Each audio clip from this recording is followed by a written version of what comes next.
The Jake Asman Show will begin shortly. Thanks to all these great Patreon members who help support the show. Get your SuperChats ready. Jake will be here in just a moment. If you love the New York Jets, this is the place to be.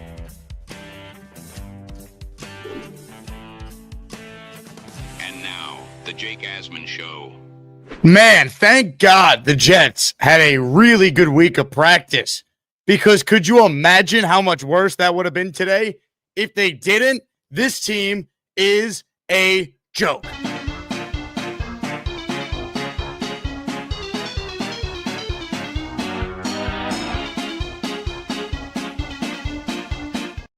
With the first pick in the 2026 NFL Draft, the New York Jets select. This is as bad of a football team as we have seen. And in a year where the expectations to begin with were as low as they've been in some time, the New York Jets can't even come close to clearing that bar. What a disgrace today was. And I apologize to every fan that spent money and had to watch that in person. Any diehard fan who spent time today and watched this game on your TV. I don't care what the final score says. This game was not competitive. The Jets are a poorly coached, poorly ran, embarrassing organization. There's no other way to put it. There's no other way to describe the ineptitude that is the state of affairs that is the Jets. It was 30-6 going into the fourth quarter. I mean, what is there to say? What is there to say? Aaron Glenn's the first head coach to ever start his Jets tenure at 0-5. Gase didn't do this. Kotite didn't do this. Lou Holtz didn't do this. Here are the last 48 hours for your New York Jets. Mark Sanchez is stabbed, and oh yeah, he's arrested. The team president is involved in a lawsuit where there's alleged sexual misconduct. And then the Jets, after Aaron Glenn said 2 weeks ago they're not the same old Jets, have now somehow played as bad as we've ever seen them play. 0-5. An absolute disgrace. Disgrace. They don't look like they belong on the same field as anybody. This head coach is in over his head. There's no other way to say it. We are 5 games in. They're getting worse, not better. Their best performance was the first game of the year. It has been worse each week. Aaron Glenn screamed at them after the Monday night debacle. Screamed at them. And this is how they followed that up. They responded with their worst game of the year. There's no fire. There's no fight. The defense looks like they don't even want to be there. The Cowboys were severely depleted on their offensive line. They're missing 2 of their 3 best receivers. And the Jets got zero pressure, got destroyed on the ground. They failed to force a single turnover. They're the first team in NFL history to not have a turnover and be 0-5. This is historic levels of ineptitude. And this team certainly lacks talent, but they're not the least talented team in the NFL. They're playing like one of the worst teams we've ever seen. Aaron Glenn, the 4th coach of the Super Bowl era to allow at least 27 points in each of his first 5 games as coach. If someone is not fired after a game like today, what are we talking about with accountability if you're Aaron Glenn? And if you're Woody Johnson, you're sitting there and you're watching this disgusting performance, what are you thinking? Do you even care? What a joke. 30-6 entering the fourth quarter.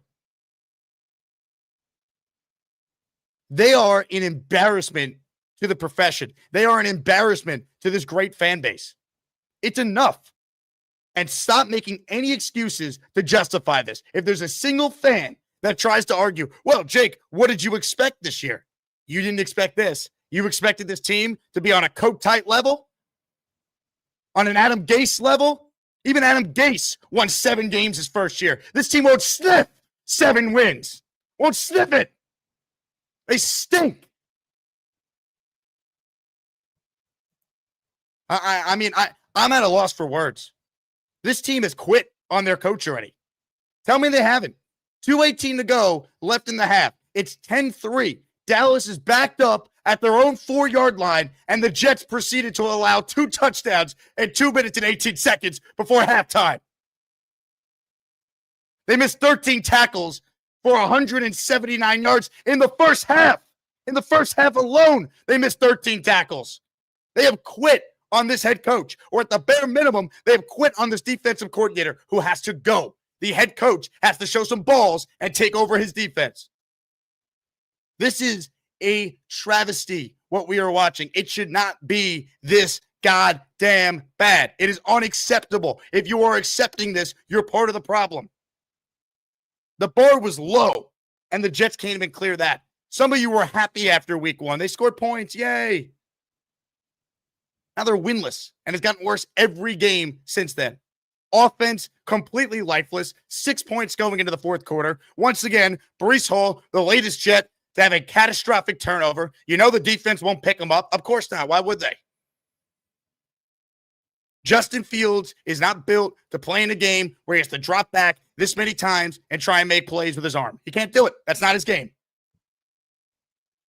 The Dallas Cowboys defense is horrendous. They've allowed 420 yards per game. They have allowed 33 points per game, and they shut down the New York Jets offense. Shut them down. I do not give a flying F about the garbage time points they score in the fourth quarter. If you want moral victories, no team is better in garbage time than your 2025 New York Jets. Hey, if you have Garrett Wilson on your fantasy team or Justin Fields or Breece Hall, you probably feel great.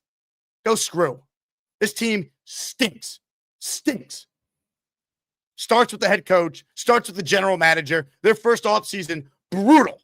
Jamie and Sherwood, that extension. He looks like Muhammad Wilkerson 2.0. Brandon Stevens, probably, honestly, one of their better players today. Cost him several games at the beginning of the year. Cisco, 1 year, $8 million. Go down the line. Fields, they give him $40 million, $30 million guaranteed. None of these moves have worked. They keep Michael Clemens, who is absolutely lost again out there today. Tyler Barron, how about that missed tackle on the long run by Javonte Williams? Traded up for that guy in the 5th round. Go through all their moves. Their saving grace is Member at right tackle, with a bad game today, by the way, and Mason Taylor, their 2nd-round pick. That's all I got for you. Nick Folk is still good. We knew that. Never should have left in the first place. This is a joke, man. A joke. Once again, they start the game, they go down the field, and they don't score a touchdown. And you're thinking, here we go. They never, ever score on their opening drives. Ever.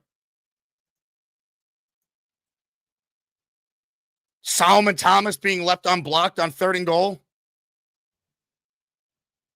They got lucky. The tip ball goes off the sky cam. Otherwise, that would have been a pick 6. Right at the beginning of the game, the Jets have not scored an opening drive touchdown all season, dating back to last year. 7 straight opening drives without a touchdown.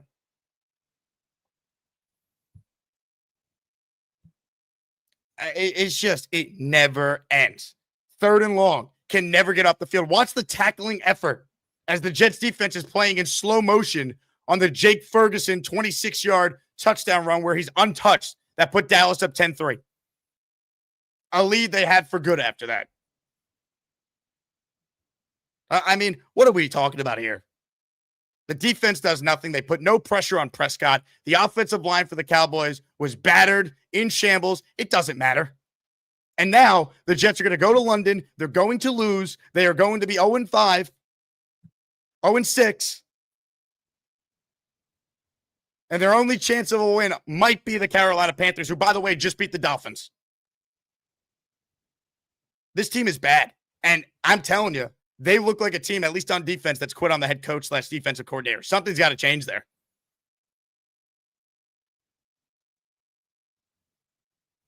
They have not bought into this new scheme. You have a lot of players who were here a year ago that were a lot better and that now all of a sudden can't play. They quit on Steve Wilkes. That's what it looks like. Tell me I'm wrong. If Aaron Glenn has any guts, he's taking over his defense this week. Something is changing. You cannot do the same thing and expect a different result. They are finished.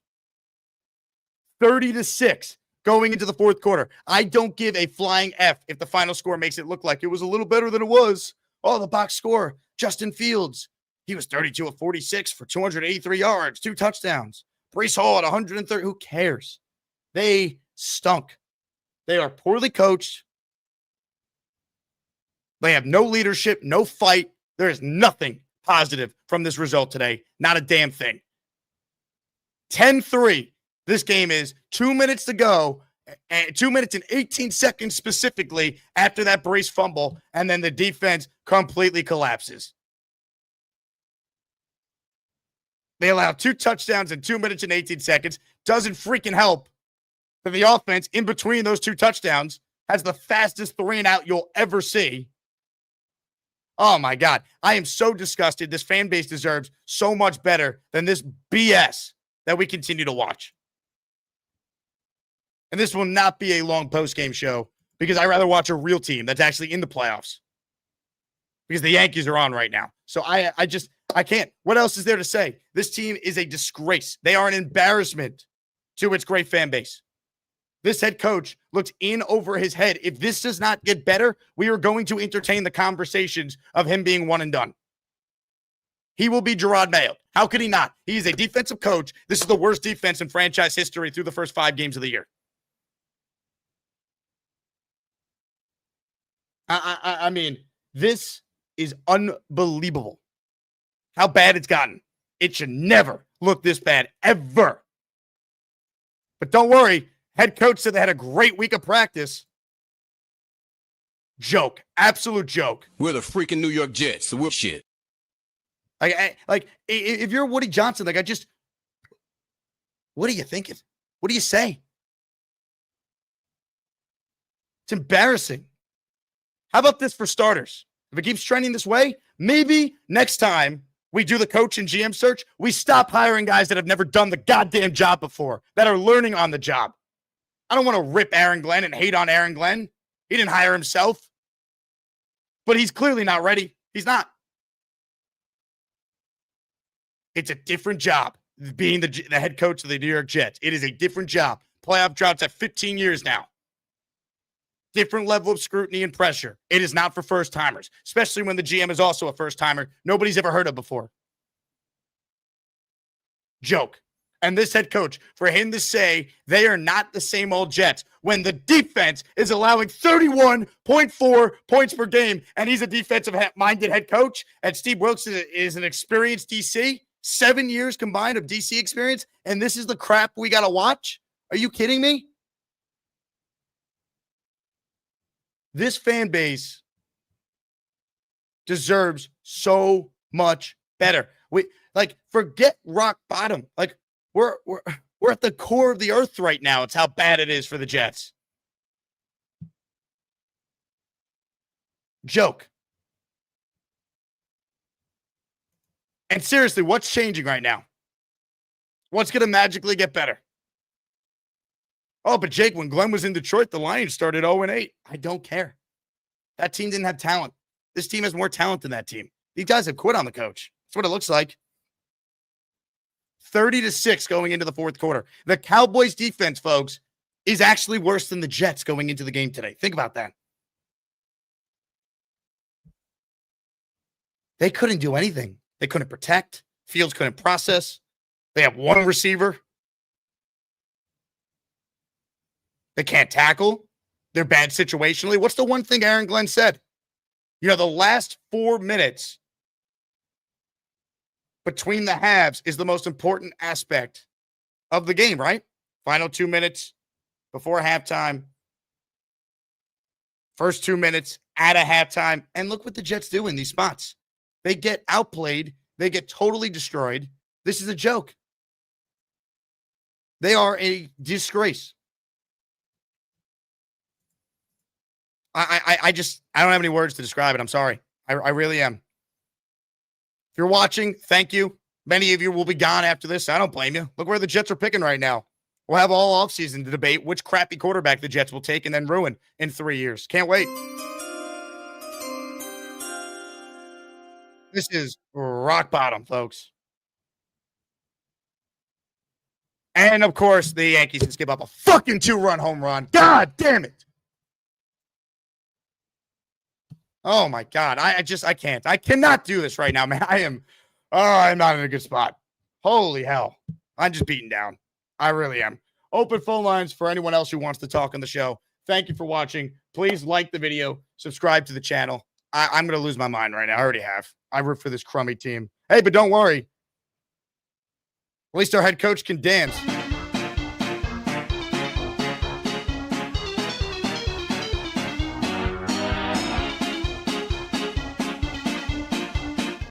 Disgusting. Absolutely disgusting.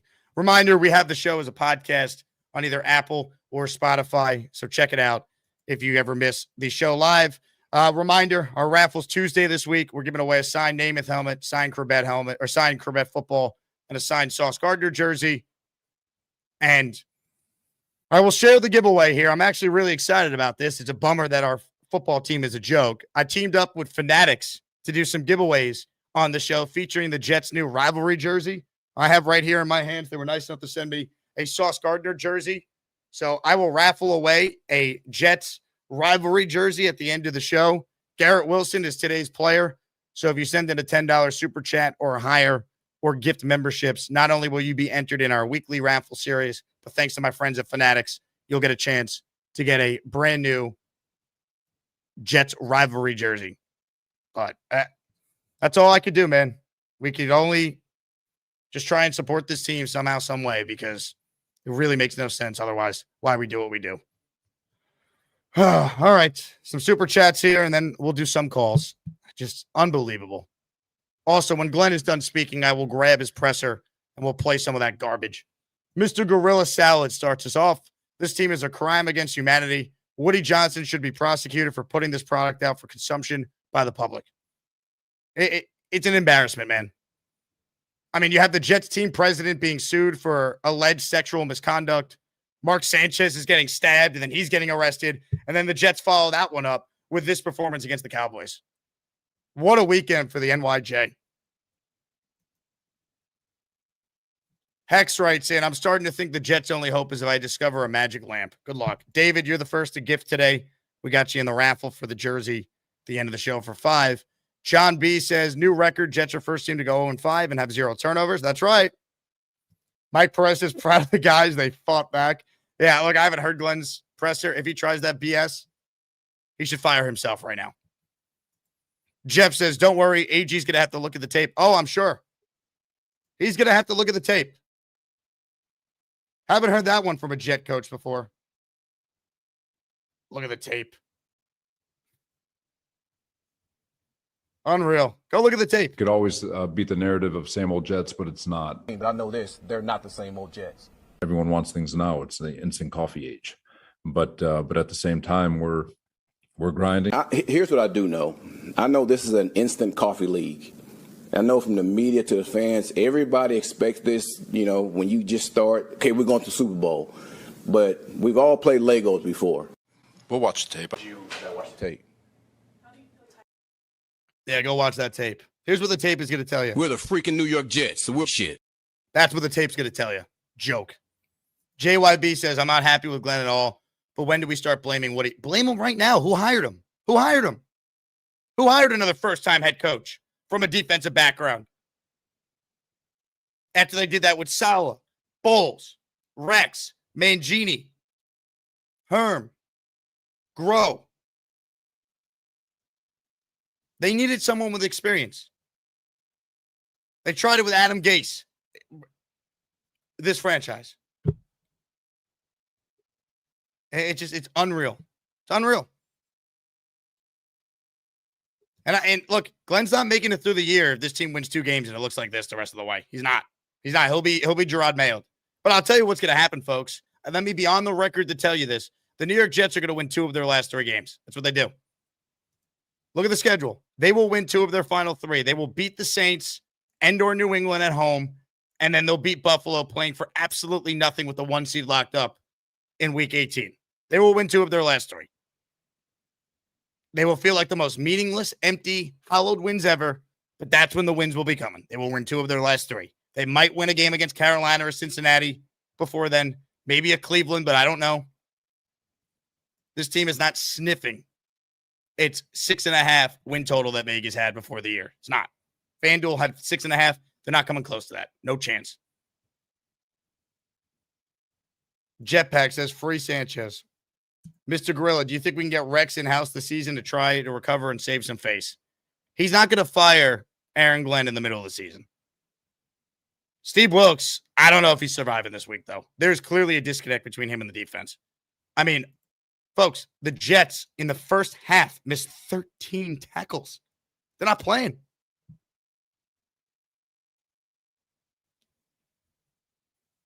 Oliver missed 2 for 55. Barron missed 2 for 65. This is from Next Gen Stats. It's astonishing how bad this football team is. It really is. Spencer says, I'm cooking. Amen. Screw this goddamn team, man.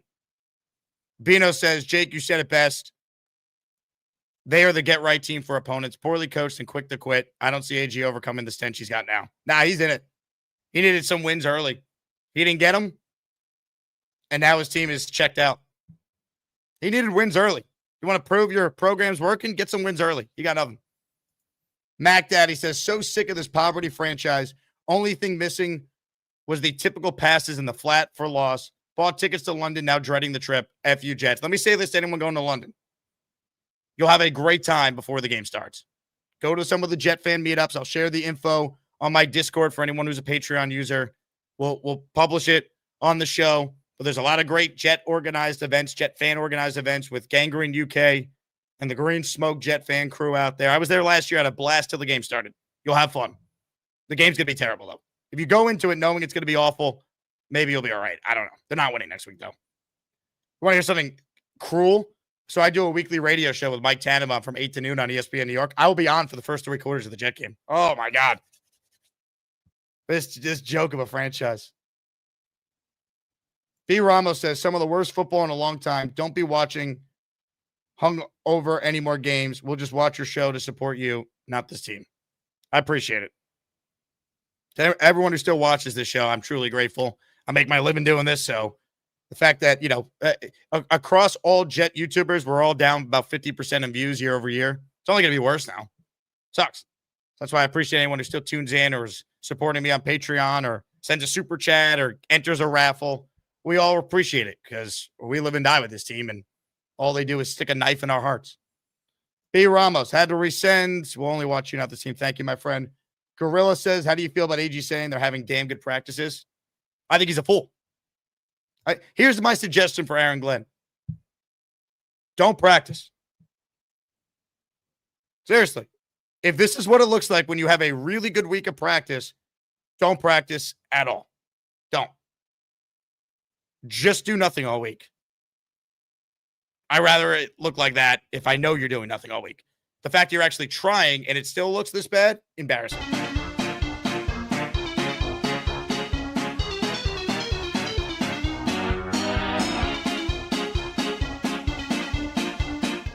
Horrible. Cheeseman says, we love you, Jake. I love you too, Cheeseman. 203 Grinch. Jake was right about everything. Yeah, I mean, I should have stuck with my original 4-win prediction. I chickened out and upped it to 7, and then AVT got hurt, and I lowered it to 6. I should have been stuck with 4 all along. I honestly might have been too generous when I said I smelled 4 wins. And I want to be wrong so badly. I want this team to go out there and win games, man. This is miserable. This is no fun. Terrible. Mark says, is there a scenario in which Glenn is one and done? Yeah, you're watching it right now. If this continues, he's not surviving. I don't care. And by the way, if the Ravens have this awful year and Harbaugh is fired, fire Glenn in 2 seconds. And Woody, if you're serious about winning and changing your franchise, whatever it takes, give him a stake in the franchise. They need someone with experience for their next hire. But is there a scenario where Glenn is one and done? We're living it right now. This is awful. This is as bad as they've ever played. They shouldn't be this bad. Gase never started this bad. His first year, they started 1-7. They finished 7-9. And then the 2020 team, horrific, but look at the roster. Thankfully, I didn't live through the Kotite years, but talking to my dad and Jet fans I respect who did, this, what we're watching, younger Jet fans, age 35 and under, this is the Kotite years. Really, age 40 and under, 30 years ago. And if I got to hear these broadcasters talk about, well, Aaron Glenn knows what it's like to go through this as a player, and he knows what it's like to go through it. Enough. No one wants to hear that right now. It is total shit. John, in our raffle for one, for those who missed it, I teamed up with Fanatics. They were nice enough to send me a jersey to give away. So we're going to give away a brand new, authentic Garrett Wilson rivalry jersey at the end of the stream here. Colin gifted 5 memberships. Colin, thank you. This is for you.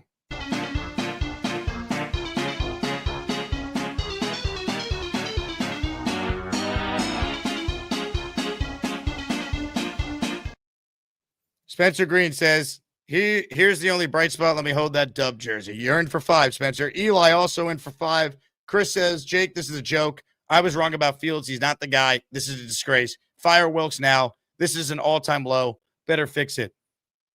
Here's the thing. I knew what Justin Fields was. I'm not going to scream and yell about a guy that I knew was not our guy long-term. It was a lottery ticket.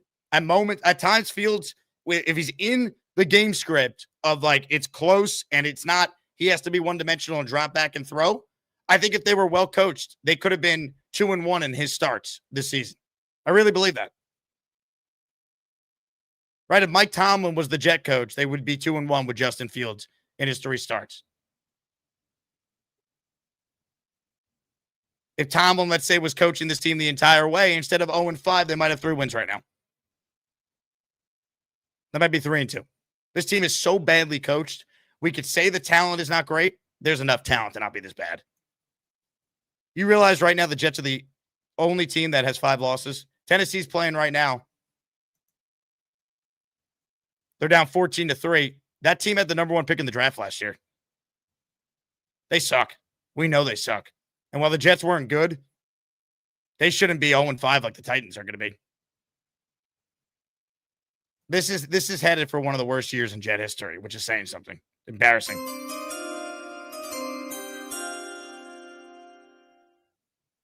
Mickey says, AG wears a long sleeve shirt and a winter vest in 85-degree heat. We can't trust his decision-making. Also, how stupid are the Jets to be wearing these black jerseys today in 85-degree heat? I understand these are predetermined. Oh, we're going to wear the black jerseys against Dallas on this date. Pivot. Adjust. Say, we change our minds. We're going to wear white at home because it's 85 degrees outside. Would it have mattered? No. But, like, why are we wearing all black jerseys in the heat?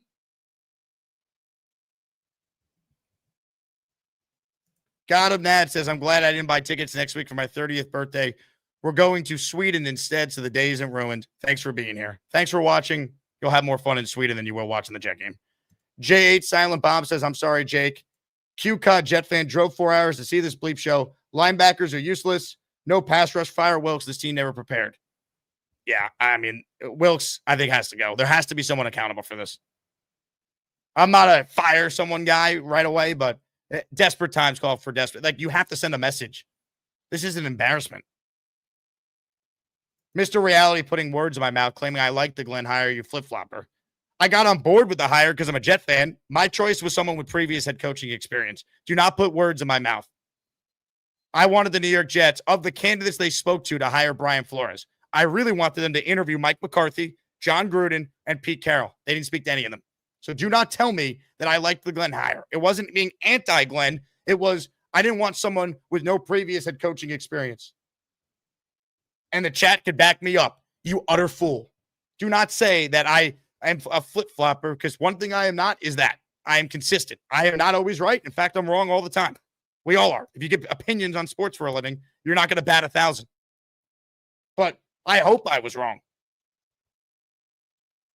But so far, this head coach looks like he's in over his head, and I pray it gets better. How are you not deeply alarmed if you're a real Jet fan? Deeply alarmed. Y2K writes in, Can't even beat a dead horse. This is what we deserve. We should have ran it back with Rodgers and Adams. What the hell were they thinking? Thanks. I mean, I wanted to run it back with both of them and get an experienced coach. Get a real kicker. Nick Folk being great. It's being wasted. It's a shame. They had him last year. Tell you what, they win more than 5 games. Valen says, no faith. Super Bowl. Yeah, maybe in Madden. Jetstream in our raffle for 1. Cynthia W. writes in, Wilkes needs to be fired. Like you said, Jake, Wilkes has lost the defense. It's an inexcusable and an embarrassment each week. I never liked the Wilkes hire. I got to own the Wilkes hire. I didn't realize it'd be this bad. I thought the fact that he's been an experienced DC, he's been a head coach twice, it put him in position to have some success. I was dead wrong. He's been terrible. If fired tomorrow, it would not surprise me in the slightest, unless Glenn doesn't want to make himself now be put under the microscope for how shit his team is.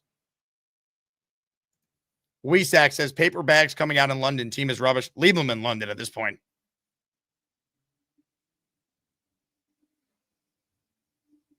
Either change the owner or leave them in London. Joke.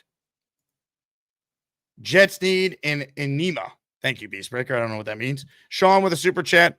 I am just beat down, bro. I thought they would be more competitive. Yeah, you should think that. They were more competitive with Gase. Now, they eventually became an absolute joke as the 2020 season progressed, but it wasn't this bad. Jeez. They played 5 games. Let's be real. How many good quarters can you count of Jets football when it actually mattered? Jesus Christ, Freed. Going first to third. Doing this while the Yankees are playing a do-or-die playoff game right here. Essentially, it's just a nightmare. I don't know. What the hell was I saying? I'm beat down too. They suck. All right, they suck. That's your answer to all of life's problems. The Jets are terrible. Brandon says, drove 6 hours, left in the third. Good practice coming. Look, as bad as it was for you today, Brandon, I'll say it again. Imagine how much worse it would have been if they didn't practice. You just got to laugh.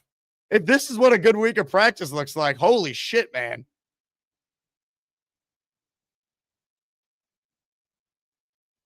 Mark says, can we talk about fashion or giving up so many pressures? Sauce is shit. We could talk about all of it. It's all bad. All of it.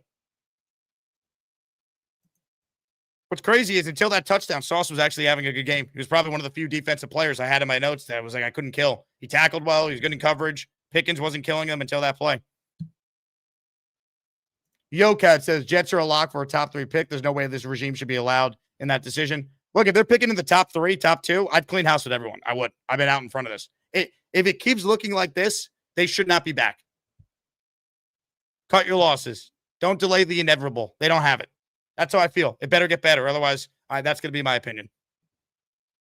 NY in Atlanta has sent in a 13-month as Maniac chat. Thank you. Cheeseman in the raffle for 2 says, we'll always have the offseason, guys. When does the pain end? It's so expected at this point. All I could do when Brees fumbled was laugh. I sat there and just put my arms up like this. Like, what else is there to say? Cheeseman, I think Sauce may be the DV version of Hainsworth. I don't think it's that bad, but he needs to be better. I'm not going to defend Sauce Gardner. He's got to play better. LJ says you should make them leave them in London shirt. Yeah. They should just stay in London. Joey Jersey, tired of hearing the Jets have all the talent all NFL teams do. Nah, that's not true. So teams have more talent than others. While this team certainly is not as talented as they have been in some areas, it shouldn't be this bad. Jackson says, I can put all my money. Glenn won't take over the defense because he's a fraud, and this is the worst team I've watched in my life. I mean, they're as bad as any team we've seen in a long time. Seriously. Jesus, 3-0 now. Oh, they better score some freaking runs. Terrible. Terrible. Connor says, at least they didn't fumble. F this. He could just be like Reich, Wilkes, Mayo. There needs to be a combo if it's like this for 12 more games. Welcome to the right side of history, Connor. Absolutely. The idea that, Glenn's going to need more time. If it keeps looking like this, he's gone. Beast says, we just suck ass, and I hate it so much. The Jets stink, Beast, much like your ass.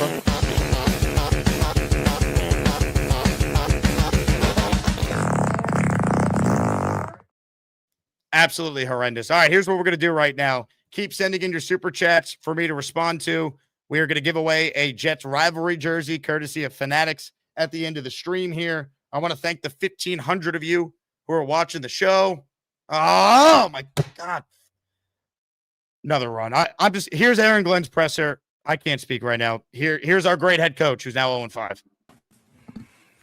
Injury front, I think we came out pretty healthy for the most part. I know that JJ was questionable right before the game and felt deemed not to end up playing him this game. So he'll continue to get work and see if he can get into the next game. When it comes to this game, highly disappointed. I thought we had a really good opportunity. We were going in to score. We get the fumble, and it seemed like things went downhill after that. And that's something that we can't let happen. And I look at myself when it comes to that because it seemed like the wind was let out of us in that situation. And I got to figure out a way to get our guys going, when things like that happen. And this is a game where it's an imperfect game that we try to make perfect. And we have to do a better job of trying to be better, in situations like that. So I have to look at myself, see what I have to do to get these guys going when a situation happens like that. Because that's football. That's football. And in this game, the mentally tough are the ones that survive. So I got to do a better job of getting all the guys mentally tough when situations happen like that. So any questions? Aaron, you were very passionate a week ago in Miami after that loss in the locker room, from what we heard. For the team to respond like this with the penalties still there, the turnovers, and a bad loss to the Cowboys, are you confident that your message is getting through what you guys are saying? You know what? I am. I really am. And the reason why is because when you guys talk to them, they say the same things that we say in our team meeting. And listen, it's going to take time, fellas. Just because, we're struggling this year. I talked to two guys this week. Again, I told you guys, Tony Dungy, Jimmy Johnson, they all had these issues early on. And listen, I'm not throwing any one of these guys out. The only thing that we can do is go back to work. And that's what we have. We go to London this week. We travel tomorrow. All right, we have an off day on Tuesday. And Wednesday, we're working. We're working. And we're doing everything we can to fix all these issues. And that's all we can do. That's all we can do. Anything. How about this, Aaron? Don't do anything. All right? This Yankee game is over. It's already 5-0. So I just... Oh, this is shaping up to be one of the worst sports days I've ever had. Holy shit, man. Excuse my language. Let me say this to Aaron Glenn. All right? Word of advice. Don't practice. Do not practice. Don't do anything. Go to London. Go do some sightseeing. Show up. Play. You'll have a better performance than what you did today. Seriously. Don't practice. You stink. What are you seeing from your defense right now, Aaron? Up and down, just like we are as a team. I think we come off the second half, and I think we caused them to punt the ball like 3 times in a row. But early in the game, we're giving up scores, and that's something that we got to fix. We cannot let a team like this score on their first couple of drives. We can't do it, and we got to do something. We got to do something to fix that. I know it just happened, but I know it just happened. You're going to have time to think about it, but how do you make a team mentally tougher? We got to get through these situations, and listen, when it happens, what's next? Defense got to go on the field, and the mentality has to be, more TV time for us on defense. All right? More TV time for us. Let's go get the ball back. Right? Get it back to our offense. And our offense got to understand, it's over with. Things like this happen. How we push forward. Right? That's one of the ways we have to do it. We have to embrace those situations. And we can't be, here we go. We can't have that mentality. You just alluded to it about trying to take the ball away. So 5 straight games without a takeaway, that's historic. It's never been done before. That's true. And I don't know if it's true or not, but I just know this, that we haven't taken the ball away. And that's one thing you guys are going to hear me say. It's not giveaways. It's not turnovers. You have to take the ball away. That's what you do as a defense. That has to be the mentality of the defense, that we have to go and get it because no one's going to give it to us. And we have to be intentional about that too. So we emphasize it, we attack it, we go through it, but, it just have to show up. And we got to keep doing it. We can't just sit back and say, okay, we're not getting them. We have to continue to try and emphasize it. And hopefully at some point, they're going to come in bunches for us. You've talked about how you felt like the practices have been good. So, like, what are you seeing there that you're not seeing translate to something?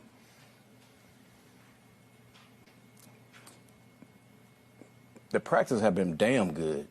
They are, but it's just the fact that when you get in games like this, when something bad happens, like the response. I'm sorry. I have to stop it right there for a moment. The practices are damn good. Have you thought about the fact, Aaron, it's because you're practicing against your own team? That's why the practices are so good? Because you're practicing against the Jets? We're the freaking New York Jets, so we're shit. I mean, if I don't laugh, I'm going to cry. I can't do this. I cannot do, how many more games? 12 more games than this? Isn't, where we need to be. And again, I got to look at this myself team is on so that. bad. And I got to do something to fix that.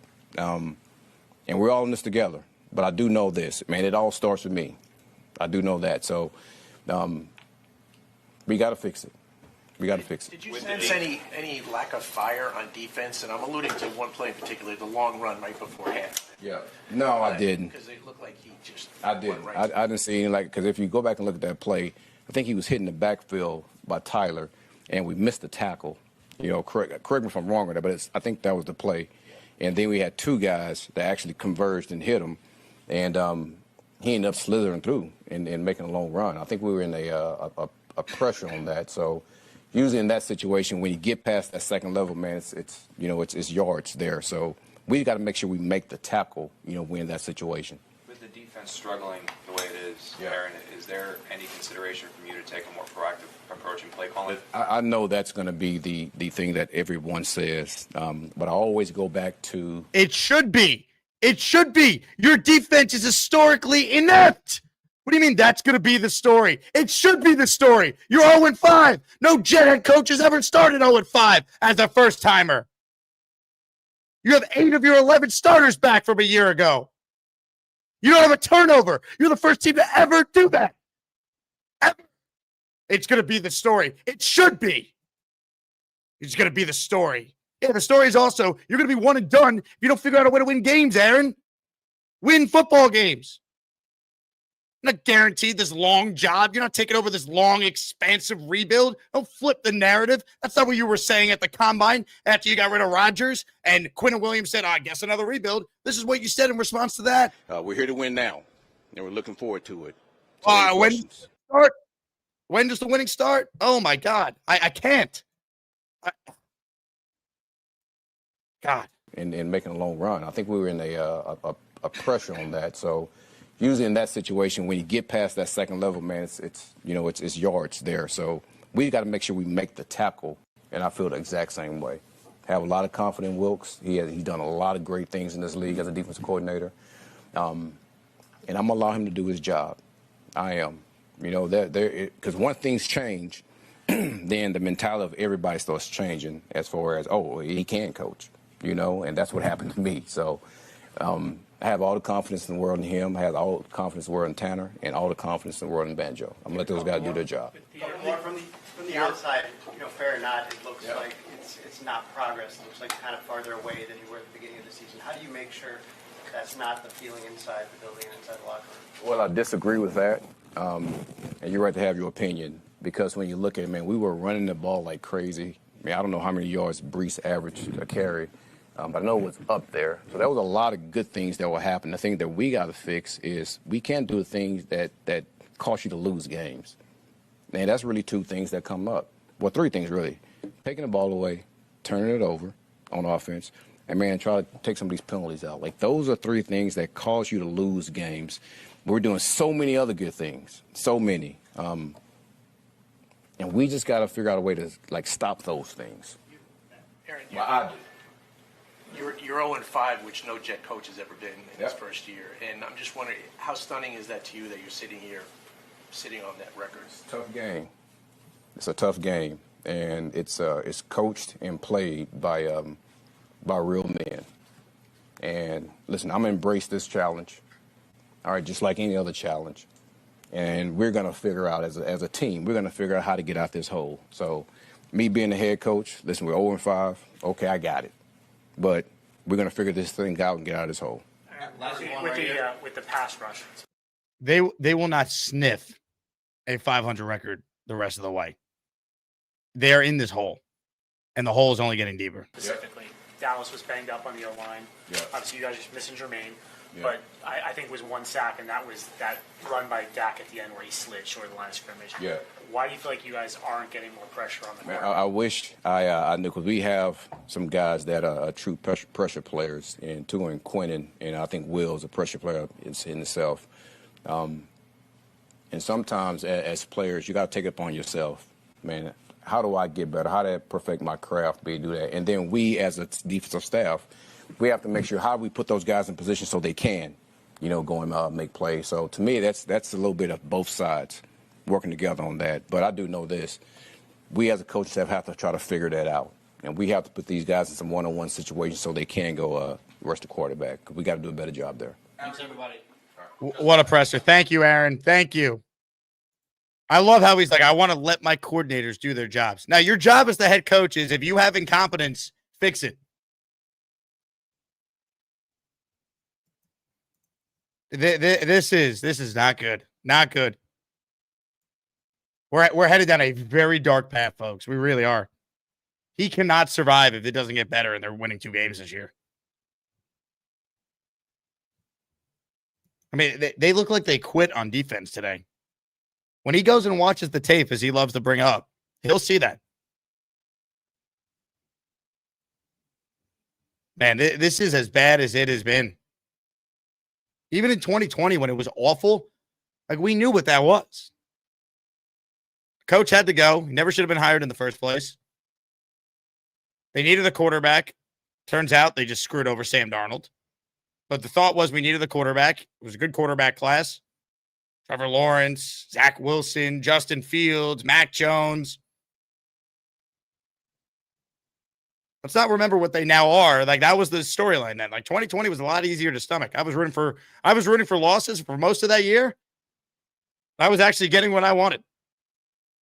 Thank you, Greg Williams, for keeping the dream alive for your all-out blitz against the Raiders. Like this is just brutal, folks. It's not getting any better. They are regressing. That's what's concerning. Their best game was week 1. Then they didn't show up for week 2. I'm in Tampa with a bunch of Asmaniacs for week 3. They had a fake comeback. Last week on Monday night, a awful Dolphins team that just collapsed against the Panthers, who are a bad football team as well, just beat them. Like Miami's winning 5 games this year. That's who the Jets just got embarrassed by last week or on Monday. Now you're playing a Dallas team that can't stop a nosebleed. You had 6 points in the fourth quarter going into the fourth.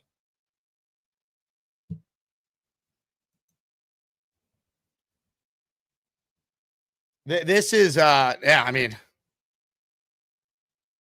wow. That presser, I mean, wow. I don't have words. I cannot believe we're here. Johnny with a super chat. Will we get the plane crashing into the intro starting next week? We might need it by tomorrow, Gator. Bring it back. God. Ricky in the raffle for 5. Thank you, Ricky. Lou B was at the game. Says Woody's been very supportive and quiet. Now here comes the wild card. What does he do? What should he do? He should sit back and do nothing. Let Glenn have the entire year. Sit back. Don't meddle. And you assess at the end of the year if this team needs to be making sweeping changes. Right? If this team finishes 2-14 or 2-15, excuse me, we have a wonderful 17th game to sit through this year. Can't wait. Then I think you have the conversation. I don't want a one and done a coach, especially a guy like Glenn who you want to root for. He's a former Jet, but we got to do what's in the best interest of the team. This is a joke. They have a lot of time to change it. I don't think Woody's leaning towards doing that at all. I don't think he wants to do that. But this is as bad as it gets. Florida Jetman, Jake, I don't know what to say anymore. Being a Met fan, I'm so defeated. Feels like I have no hope in the sports of my life. Go Knicks. Look, the Knicks are going to be a legit team this year. Pray they stay healthy. It's just tough to get excited about the Knicks in October. It is. And I'm a diehard Knicks fan. I went to every Knicks playoff game this year. I love them. We got a long way to go before we get to late April when the playoffs start. Because the Knicks, their season has become a lot like what the Yankees are. It's not about the regular season. Can you make noise in the playoffs? And the Knicks, after firing their head coach who took them to a conference finals, the expectation for them is to get to a NBA finals or else. It's a long time from now.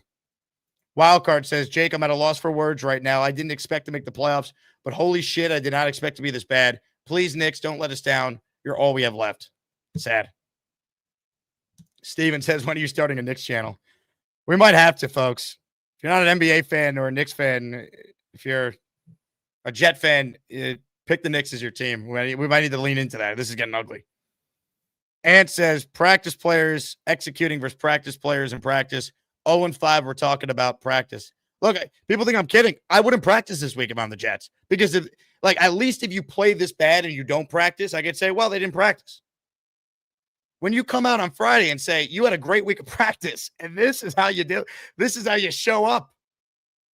Oh, my God. It's like a comedy act. Jersey Jet, what the F, Jake? Fire Wilkes, hire Bart Scott. Bart Scott wouldn't want to waste his time coaching this team right now. Most Rare says, solid for DC of the year ever since CJ Mosley got the toe injury. Our defense started declining. CJ and DJ are missed. Fire Steve Wilkes. I think the real decline for the Jet defense started with the John Franklin Myers trade, if you want to trace it back to a specific moment. Because they let Huff go, who's perfect for their system. They trade away Myers. Then all of a sudden they're bringing in Reddick, who was never there. Defense wasn't the same last year. You lose Jermaine Johnson in week 2. Mosley gets hurt in that same game. He was never right the rest of the way, barely played. They haven't been the same since. But as bad as they were last year, and I thought the Jets defense was not good last year, even though statistically they were third in the NFL in yards allowed per game. I think in any big spot, they couldn't get a stop. I can give you chapter and verse in all those games. It was not, they were overrated as a defense last year. This year, they're just bad, man. This is a bad defense with an all-pro defensive tackle, 2 high-paid linebackers, 2 high-paid corners, a high-paid nickel, first-round pick at edge. This is a bad defense. And Steve Wilkes and Aaron Glenn got to be responsible for that. Third man says, obviously they don't call OPI in the 2 huge Dallas plays. Joke. Eric says, Aaron Glenn only hired Wilkes because he had experience. It was horrible experience. Look, I'll defend the hire a little bit. Wilkes had a winning record as a head coach in Carolina as the intern. He's been around the league. I got to be fair. I didn't hate the hire at the time. I understood it. But it's been bad. And I think a part of being a head coach is you got to acknowledge when you made a mistake and cut your losses. Or at least if you don't want to neuter Wilkes, be more involved in your defense, Aaron. D'Amico Ryans calls defense for the Texans.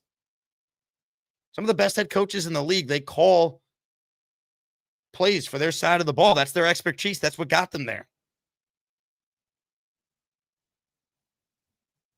Andy Reid calls the plays for the Chiefs. McVay calls the plays. Shanahan calls the plays. O'Connell calls the plays. Stefanski calls the plays. See, if the Jets were the Browns, I'd sign for that. That team fights for their coach. That team plays. They had a chance to win today in London with a rookie making his debut, a rookie third-round quarterback in Dylan Gabriel. They don't have the horses. But you know what? They fight. You'd take the Jets roster over the Browns roster, you would. That team fights. There's no fight on this Jet team. It really is demoralizing. Just like this pathetic showing by the Yankees right now. Good Lord. Fernando says, I hope I eat crow saying this. I won't. But I wanted Flores, and I damn sure would be better coach than this mess. Backup, O-line, and Dak destroyed. I knew Dak would play well. If you were going to win, you had to force some turnovers. Did the Jets do that today? No. Fernando says, I started watching Premier League soccer because the NFL season has become a shit show. Paid for Sunday ticket. Feel like a moron. Screw this. I get it. Look, I mean, if Woody Johnson was smart, he would refund everyone's money that's been to any of the home games this year. They're 0-3 at home. In a sick, twisted world, imagine the Jets win in London, but then they go right back to being awful. So their only like home win this year ends up being the London game, because technically the Jets are the home game in that game. Give it that. Oh my God. Here are some numbers I have that were just sent to me by ESPN Research. You guys ready for this? Then we'll get to your calls coming up and we'll end the show, because I can't talk about this anymore. I really can't. I'm going to have an aneurysm. Cowboys had 5 sacks today. It was their most in a game this season. They had 5 sacks in total in their first 4 games. Javonte Williams just had a career high 135 rushing yards. Cowboys had 2 touchdown drives of 90 yards. Second time to do so in the same game since 2000. Jets are the only team in the NFL that has allowed 25-plus points in every game this season. Second time in the last 25 years, the Jets are starting the season 0-3 at home. Aaron Glenn 0-5 to start the year, longest losing streak by a head coach to start their Jets career in franchise history. 4th coach in the Super Bowl era to allow at least 27 points in each of his first 5 games as a coach.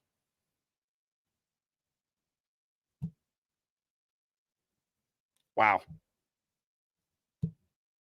What do you say?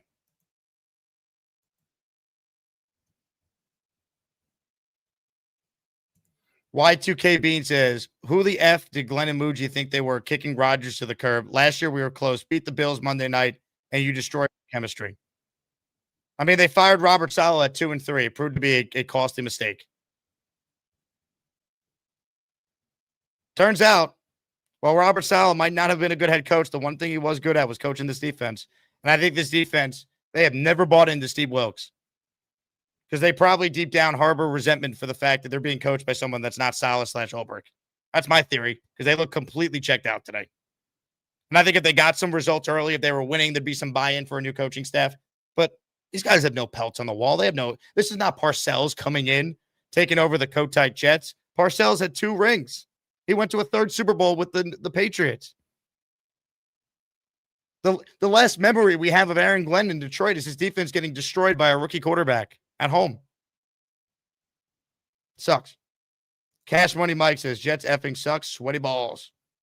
What a way to get entered in the raffle, huh? Well done. John says, 64-year-old Jet fan. First time I left at the half. I'm sorry, John. I really am. But you should get your money back. I got offered a ticket to this game. And let me get out in front of this, right? Because this is the earliest I've ever had to make this announcement. For any Jet fan out there who has tickets they're not using, if you want to donate them and get them in the hands of someone who can use them, maybe take a young kid to their first game that doesn't know any better, whether the Jets suck or not, families that can't afford to go. I think since we started the show, I've given away hundreds of Jet tickets. I don't know the exact number. It's a lot, though. Usually it's around the holiday season when we do this, when they're out of it. This team couldn't even make it to October. They were cooked on Monday night. That was the 29th of September. So if anyone does have tickets, you always can email me, asmanjake@gmail.com. My email is in the description for all my videos and live shows. If you got tickets, we'll get them in the hands of people that can use them and, at least cheer on the Jets. Earliest I've ever had to make that PSA. Sad.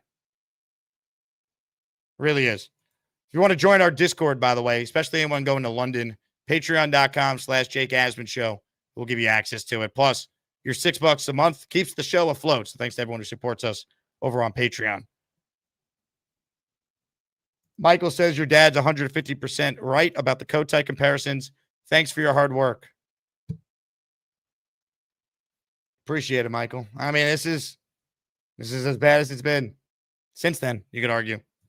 Cheeseman, can they force a damn turnover?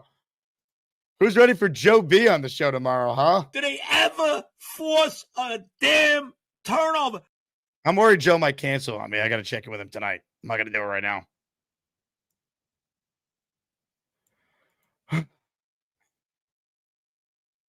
Gods of Naz, tips for Jet fan meetups next week in Sweden.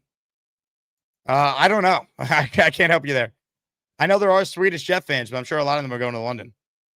David says, Jake, practice only Thursday, Friday in London. Go to the pub. Why not? Honestly, if the Jets played today drunk, I would say that checks out. Maybe that's the approach in London. Craig says you had a Hall of Fame quarterback who wanted to play here. AG told him to get lost. AG won't finish his Jets coaching career with more wins than Rodgers in one season in Pittsburgh. Yeah, I mean, look, I would love to tell you you're wrong, but Aaron Rodgers, if healthy, is going to end up winning 10 or 11 games. And the Jets are going to be lucky to win 4. So, yeah. You're not wrong.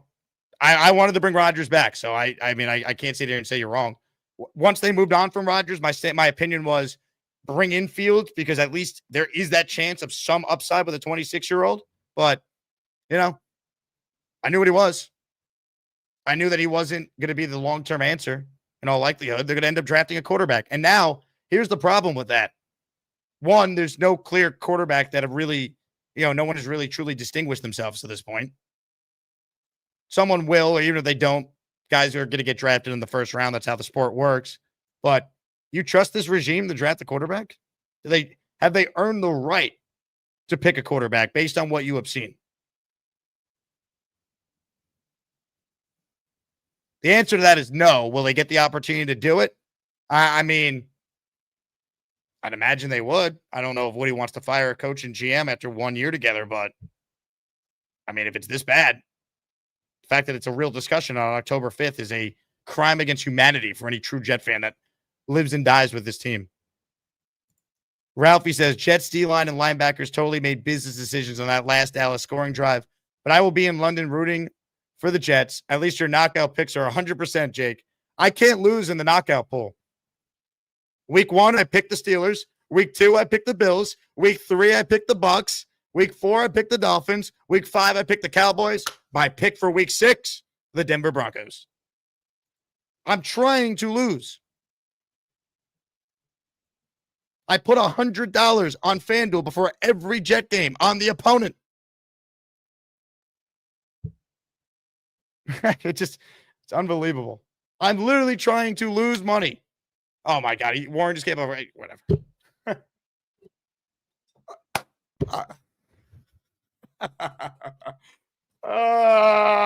You gotta be shitting me, man. All right. No way. 9-0 Blue Jays in the 4th inning. I hate my life right now. God damn it. How many people are watching? 1,400. Oh, my God. Unreal. Well, don't have to pay much attention to the baseball game anymore, so let's talk about our winless, worthless football team, shall we? Mark says, at this point, I'll probably be even more annoyed after Glenn's first win. I feel that I told you so rhetoric from him will be unbearable. Even Lou Holtz knew he was in over his head and resigned. Here's what's going to happen, unfortunately. The Jets will win 2 of their final 3, and Aaron Glenn will try and spin to mean something. He'll be doing the moral victory dance. It will mean nothing other than probably knocking the Jets down a couple spots in the draft from 2 to 3, let's say. And let's be real. If Tennessee has the number 1 pick again, I mean, they're not going to take a quarterback. So the Jets will get probably the first crack at a quarterback. But then Glenn will go into the offseason being like, look what we did at the end. It started to click. And that reminds me of when I foolishly tried to buy into the Jets after starting 1-7 with Gase in year 1, finished the second half 6-2 and finished 7-9. And I wanted to believe. We saw where that went.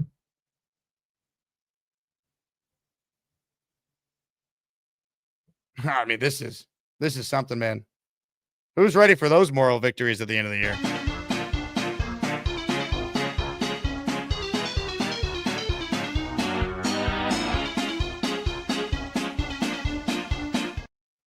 Steven says the grind of a creator is brutal. Thanks for all you do. We appreciate you. Steven, I appreciate it, man. I really do love what I get to do here on YouTube. The listeners I've met that have become lifelong friends and this community we have built all together. I love it. I really feel for the people that watch the show every day, especially the real Jet fans, the ones that have been through it forever. It's just, when does it change? Like, I'll be okay, you know? At the end of the day, I get to talk about sports for a living. I'll figure it out. But, like, it's just the season ticket holders, man, the people that try to be hopeful year after year after year, and you get nothing. It's just, it's disgusting.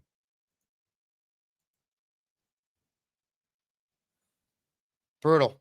Hey, if you're watching, if you could hit the thumbs up button, that would help the YouTube algorithm. Also, thank you to the audience. Because of you guys, a great company like Fanatics wanted to sponsor the show. So they're going to be on board sponsoring some awesome giveaways for us on some of these post-game shows coming up. I have right here in my hand the Jets rivalry jersey, which I must admit, it does look a lot better. You have to take my word for it in person than what I originally thought. But Fanatics was nice enough to send one to me, and I could give one to a lucky listener at the end of the show. So if you want to send in a super chat, or if you guys want to gift the membership, we'll put you in for that. Plus, end of the show, or on Tuesday's show, I should say, weekly raffle, signed Sauce, signed Corbett, signed Namath helmet. So check it out.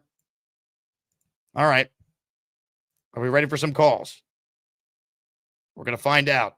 Artie, first up on the Gusbuster hotline. Hello, Artie of Peg and Artie fame.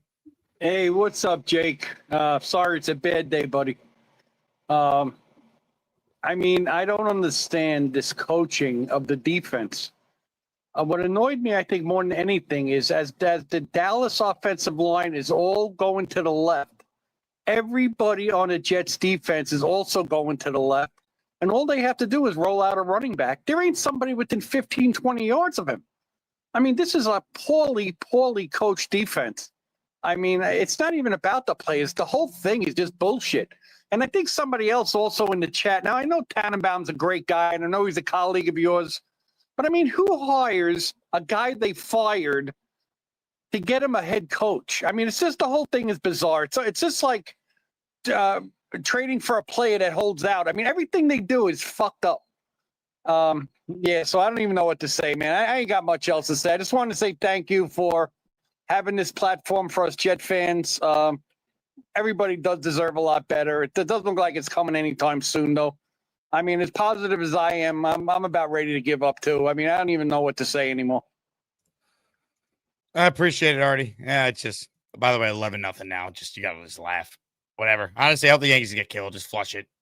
Forget these games happen. Win 2 in New York, and hope Good Max Fried shows up for Game 5. That's it. I mean, whatever. I don't even want to think about the Yankees right now. Good call. Peter Castro says, Jake, we love you no matter what. Peter, I love you. You think the Jets are still going 11-5? This team is so bad, Peter. Last time you're ever going to be optimistic. Jets so bad, already put clothes on. Thank you, Cheese Man. All right, more of your calls right now. We need someone to, I don't know. I would say find the positives. I don't even know if this guy's capable of finding the positives. We're really going to find out right now. Get ready for Neil. He will make 13 points about the New York Jets and maybe hump a Patriots jersey. Get ready for Neil. He's probably smoking a big fat cigar and burning his house to the ground. That's Neil.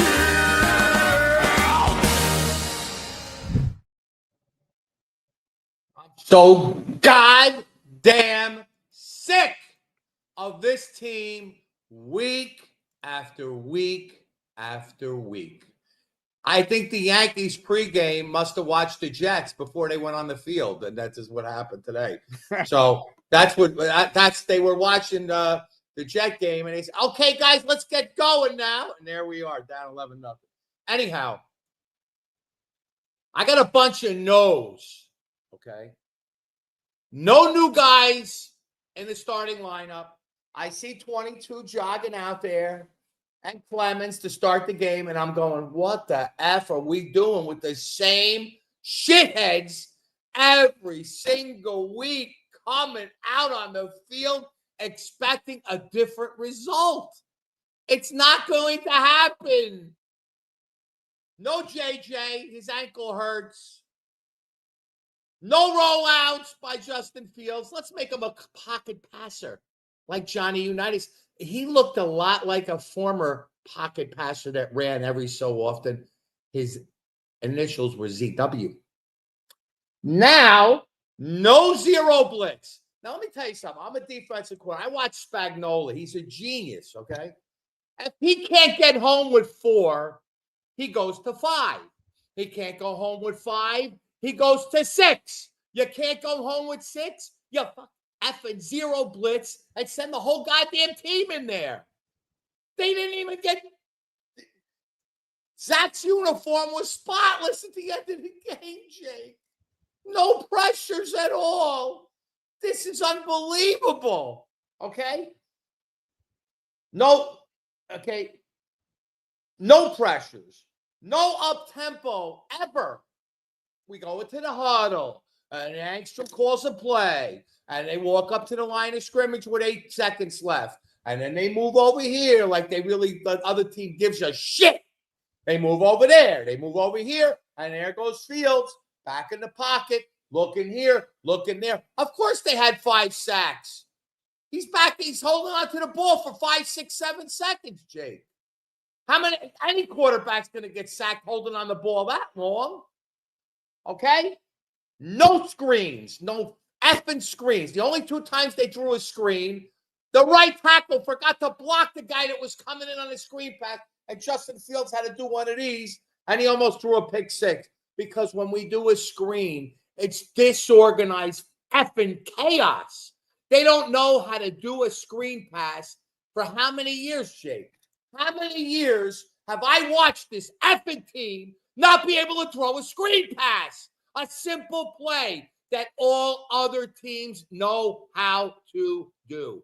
No screens, no tight end screens. Drop back. Look for this guy. Look for that guy.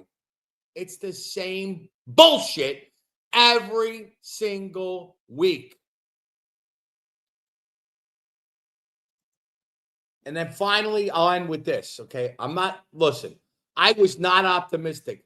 The day we said goodbye to Aaron Rodgers and Devontae Adams, like you and like most of the smart people in this goddamn chat, knew we had a 4-win smelling team and a rebuild on the way. Anybody that was delusional, okay, as enough to think that this team was going to be something, you got what you wanted. Here's the problem, Neil. Here's the problem, right? They internally did not think this was a rebuild. They might now try and spin it like they're rebuilding. That's why this is deplorable. This is not supposed to be a rebuild. They were supposed to compete this year. This head coach said he wanted to win. We're here to win now, and we're looking forward to it. So any questions? Yeah, my question is, when do you get a damn win? Not a moral victory, but a win. Good call, Neil. Look, we could revisit the Aaron Rodgers decision. I'm over it at this point. He wasn't going to be the long-term answer. I can understand why they moved on. I disagreed with it. My bigger issue is if you're going to move on from Rodgers, right? I don't think Justin Fields is the biggest reason why this team is 0-5 right now. I don't. I think this goes beyond the quarterback. I think this team is horrifically coached on defense. I think they are lacking a lot mentally on offense as far as understanding what they have to do game in, game out. I don't think they're particularly disciplined, which I think falls on the head coach. The pre-snap penalties continued again today. It cost them a win in Miami against an awful team you should have beat by 2 scores. The turnovers cost them. And I think they're soft. And here's the thing. We could say Glenn needs more time, but how do we know he's the right guy? We're just waiting and hoping that he could change things. We don't know. It's not like we could say, hey, he's proven it. He's proven nothing. That's the scary thing with a first-time coach.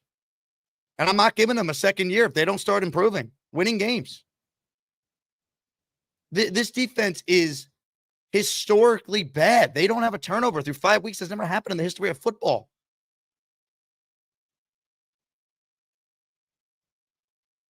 It's enough, man. Anyone have the Colts at 4-1 this year? Coaching. Coaching.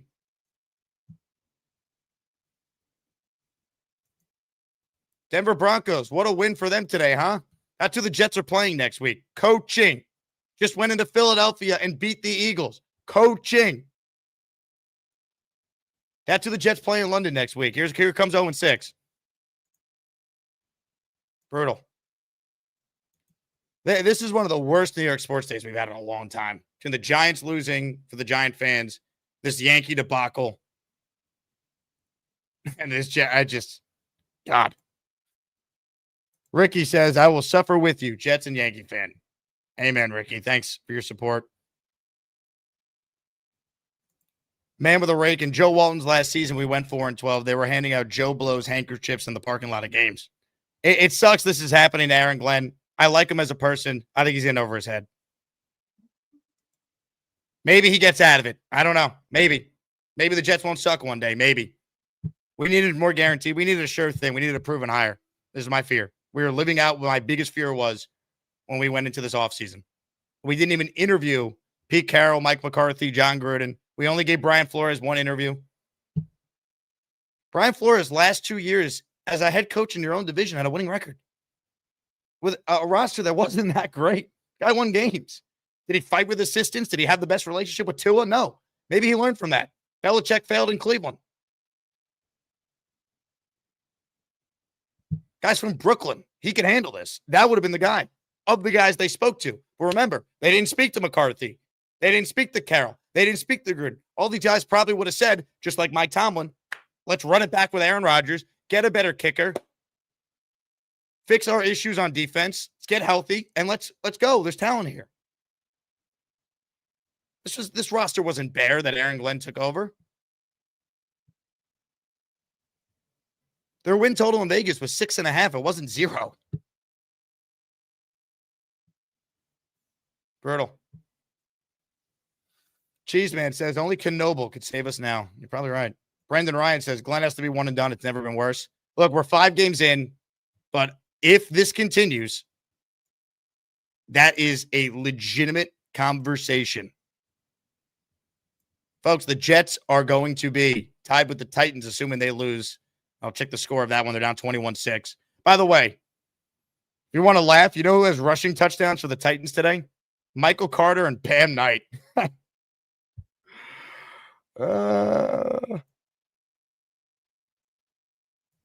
You gotta laugh. I mean, Tennessee, they're awful. They're gonna clean house. They're gonna fire their coach. They had the number 1 pick this past year. No wonder why they're terrible. They're working in a rookie quarterback. The Jets, if the Jets played the Titans right now, they might be an underdog in that game. The games in Tennessee, they would be. Wow. Dan said 0 first half touchdowns, 4 straight F this team. Folks, they had 6 points going into the fourth quarter. They had 3 the last 2 prior games late in the third quarter, right? They played their best game of the season week 1. They've sucked since then. I don't care if they had a fake comeback against Tampa. I was there melting in person. I watched it. Todd Bowles took his foot off the gas. They got lucky to be in that game. Will McDonald made an unbelievable play. They wasted 4 plays later on defense. It took a miracle to get back in that game. They could have stole it. They couldn't. Why? Because they suck. And then Glenn had the audacity to say after that game, we're not the same old Jets. You're right. You're worse.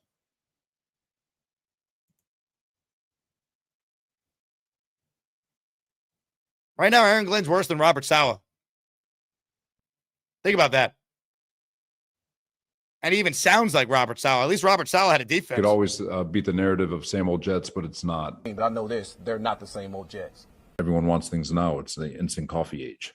But at the same time, we're grinding. Here's what I do know.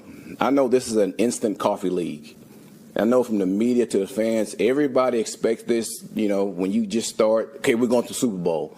But we've all played Legos before. We'll watch the tape. Watch the tape. Here's your tape.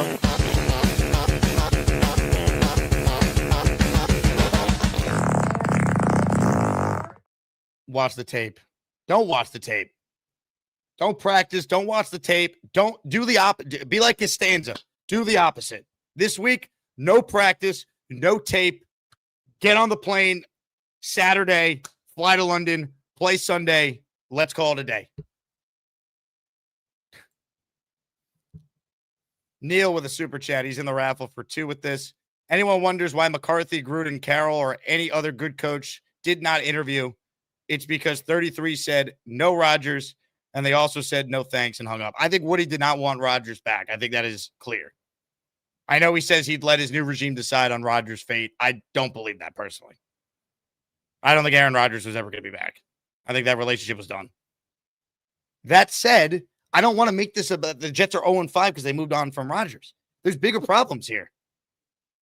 The defense, if it was average, Fields has played well enough in some of these games for you to not be awful. You could be in the game. You could win. They could have won week 1. They could have won the Bucs game if they got a stop. They could have won on Monday night. Right? Like I wanted to keep Aaron Rodgers as well. And Devontae Adams. And that was part of my argument, by the way. If you keep Rodgers, it means you also keep Devontae. Which, by the way, let me push back on my own argument. Why did we have to get rid of Devontae? You got rid of Rodgers. We couldn't keep Devontae. We had to get rid of him. Why? We kept Allen Lazard. He's still on this team. Why? But whatever. I don't want to make it about Rodgers. Let's make it about the fact that this defense is inept. And they have a defensive coach and a defensive coordinator who combined have 7 years of defensive coordinator experience. Let's question Darren Muji and Aaron Glenn's decision-making by employing Xavier Gibson and Michael Clemens and Tony Adams going into this year. They retained these guys. They could have moved on from them. You can't clear out the whole roster in an offseason. But if guys are free agents, you don't have to keep them.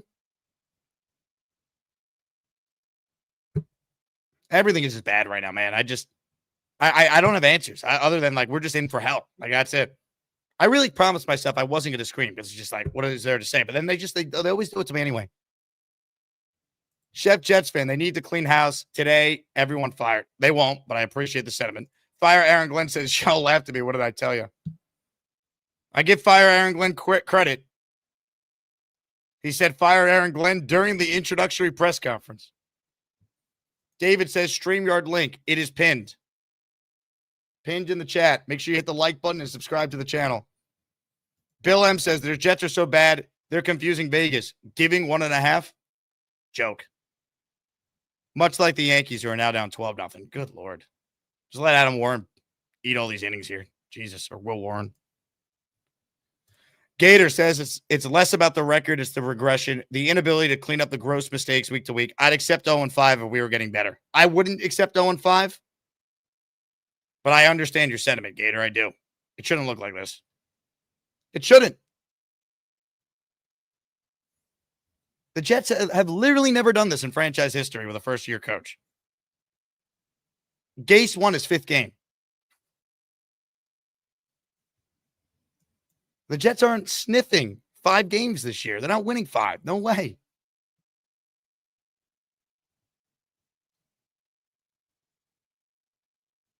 Unreal.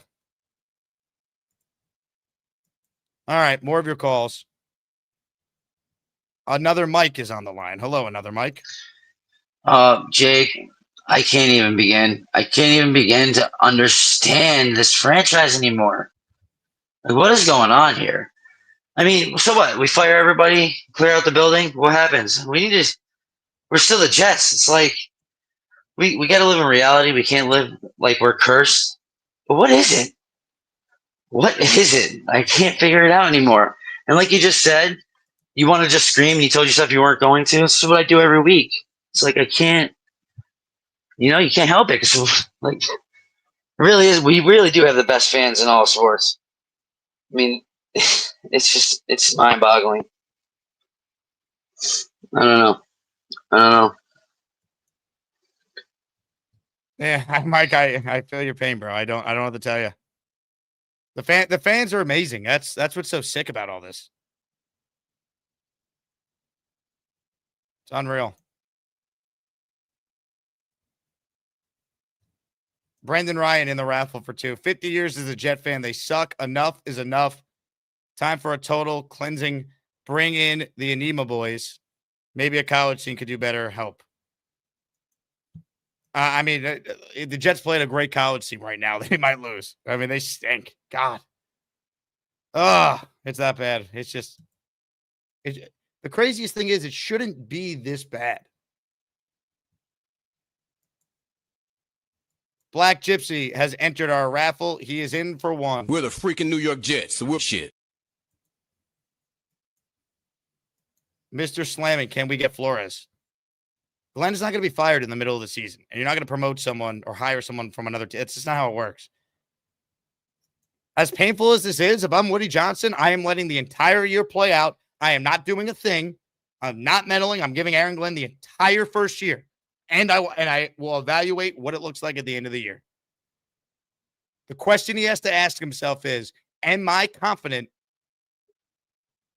that these are the right people to oversee the potential first overall pick in the draft, second overall pick in the draft? And you ask yourself that question because we know what happens if you miss on that pick. It only sets you back even further. They struck out with the Darnold pick ultimately and the Wilson pick, and look what happens. It just extends this playoff drought. We got a long way to go, though. We got a lot of games left. A lot of games of this shit. Another Natalie is up next. Hello, Natalie. Hello, I'm back. How are you? I've been better, Natalie. You know that. Yeah, I think we've all been better. I don't have much to say. I've been a bartender for a sports bar for like 10 years now, actually, ever since I started being a Jets fan. And like it's just this year every year I wear a Jets jersey to work. And since this season has started, I can't even get myself to wear a jersey because it's just I cannot stand looking up like every 5 minutes, seeing that they're down by however many points. You know what I mean? It's just embarrassing. Like my regulars are like, oh, you're a Jets fan, and at this point, I almost don't even want to admit I'm a Jets fan anymore. You know what I mean? It's just I don't know, but what can you do? What can you say? I don't know. I appreciate it, Natalie. Great call. I think you represent how we're all feeling. I mean, it's like embarrassing to wear Jets gear. You know what I mean? Because then you got to hear it from people. Oh, you're a Jets fan? That's why I laugh when Aaron Glenn said they're not the same old Jets after they lost to the Bucs. No. You don't get to say you're not the same old Jets. You know who gets to say you're not the same old Jets? We do, the Jet fans. We determine when you're not the same old Jets. We determine that. Right? The last time the Jets were not the same old Jets, when a coach that they employed actually uttered same old Jets, right? Was when Rex Ryan, after beating Belichick and Brady in the playoffs, said same old Jets right back in the fucking AFC Championship game. Exact quote. That's the last time they were not the same old Jets. I never want to hear a coach say they're not the same old Jets. And if you are going to say it, at least say it after a win.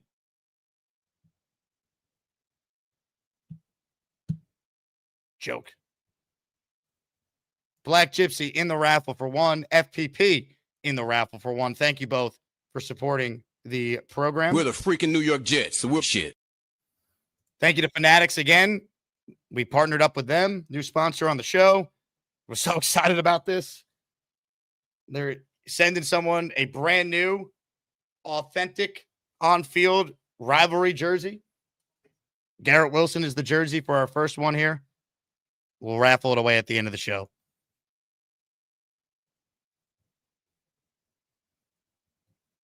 Ray says, just supporting your channel, the hell with the team. Thank you, Ray. For those of you who are out on the Jets completely, I get it. Before you leave for good, please hit the like button and subscribe to the channel. That's it. Before you go, right over here, just click that. That helps. Sponsors look at that and go, oh, all these subscribers. And then wait till you tell them that the average viewer of the show watches for 22 minutes. That's how sick in the head we Jet fans are. We as maniacs are. So thank you guys for that. Party with Peg and Artie gifted a membership. Thank you to both Peg and Artie for their support. We're the freaking New York Jets, so we're shit. John says, who thought the Zach years would be better than this? Yeah, because you know what, John? While Zach Wilson is not as good as Justin Fields, you know what? That team around Zach was better coached, at least on defense, special teams wise. That's how they won 7 games in 2023. That's how they started 6-3 and 7-4. Cheeseman says, I'm not effing leaving. Amen. Appreciate you, Cheeseman. More calls. Let's say hello to Sean, who's next. Hey, Sean. Oh, hey, dude. What's going on? What's up, Sean? Just trying to, I don't know. I don't mean to be flippant, but, you know, you come to a certain point where you just got to laugh at it or else you go crazy. And plus, I'm just here with my cat, so I really can't be all that upset. Look at this guy. Pretty nifty. But, I mean, I wanted Brian Flores, and this isn't some I told you so, like, victory lap where I pretend like I know what I'm even talking about. I don't know what I'm talking about. You know, when we hired Aaron Glenn and he started doing all the accountability stuff and he was saying the right things, I was like, whoa, this is everything we asked for. And then we get everything we asked for and we still suck. So what do I know? Well, remember what I said too. It's like, this all sounds good. It means nothing if they don't win games. Like, you were hoping that it would translate. Like, believe me, like I wanted an experienced head coach, but if Aaron Glenn was going to come in and be the guy, it would love nothing more than that. But you know, when you say you're going to do things and you don't back it up, I think you lose credibility with the fans right away. And I think that's what Glenn now finds himself facing, because I think he maybe believed this team wasn't, this wasn't a rebuild, but with how bad they are now, he's trying to spin it like it is a rebuild and it's going to take so much time. And it's like, dude, no, man, that's not what you were saying in the offseason all summer. Like, come on now. Yeah, the goalposts are going to shift, and it's going to be all about, well, these things take time. Like, yeah, I'm sure they do, man. But it's also like, what established coach is really going to want to come here? You know what I mean, though? Like, the one that gets paid. Why'd Parcells take the Jets job? That's true. I mean, money talks, but it's like, there's 32 of these jobs. They're guaranteed money. You're set for life when you get them. They could get a coach. They had how many people did they interview for this job? Good point, man. Like I said, I wanted Flores, but again, I don't know what I'm talking about, and that's okay. But if you had told me that the Jets season would be pretty much over by October 5th, I would have said you're being dramatic. Now I'm like, well, damn, the season's over by October 5th. How about that? Let's be real. It was over after they lost to Tampa, Sean, at 0-3. You want to say 0-4? Definitely, yeah. I mean, it was over on Monday night. I told you it was over at 0-3. That's why I never understood the moral victory people from week 1.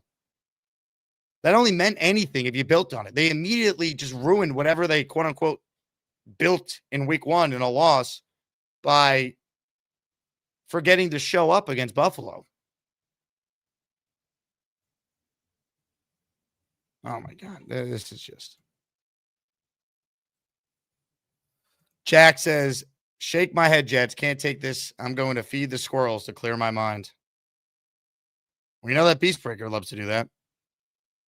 Islip Jet fan. To those who say, why do season ticket holders sell their tickets? This is why.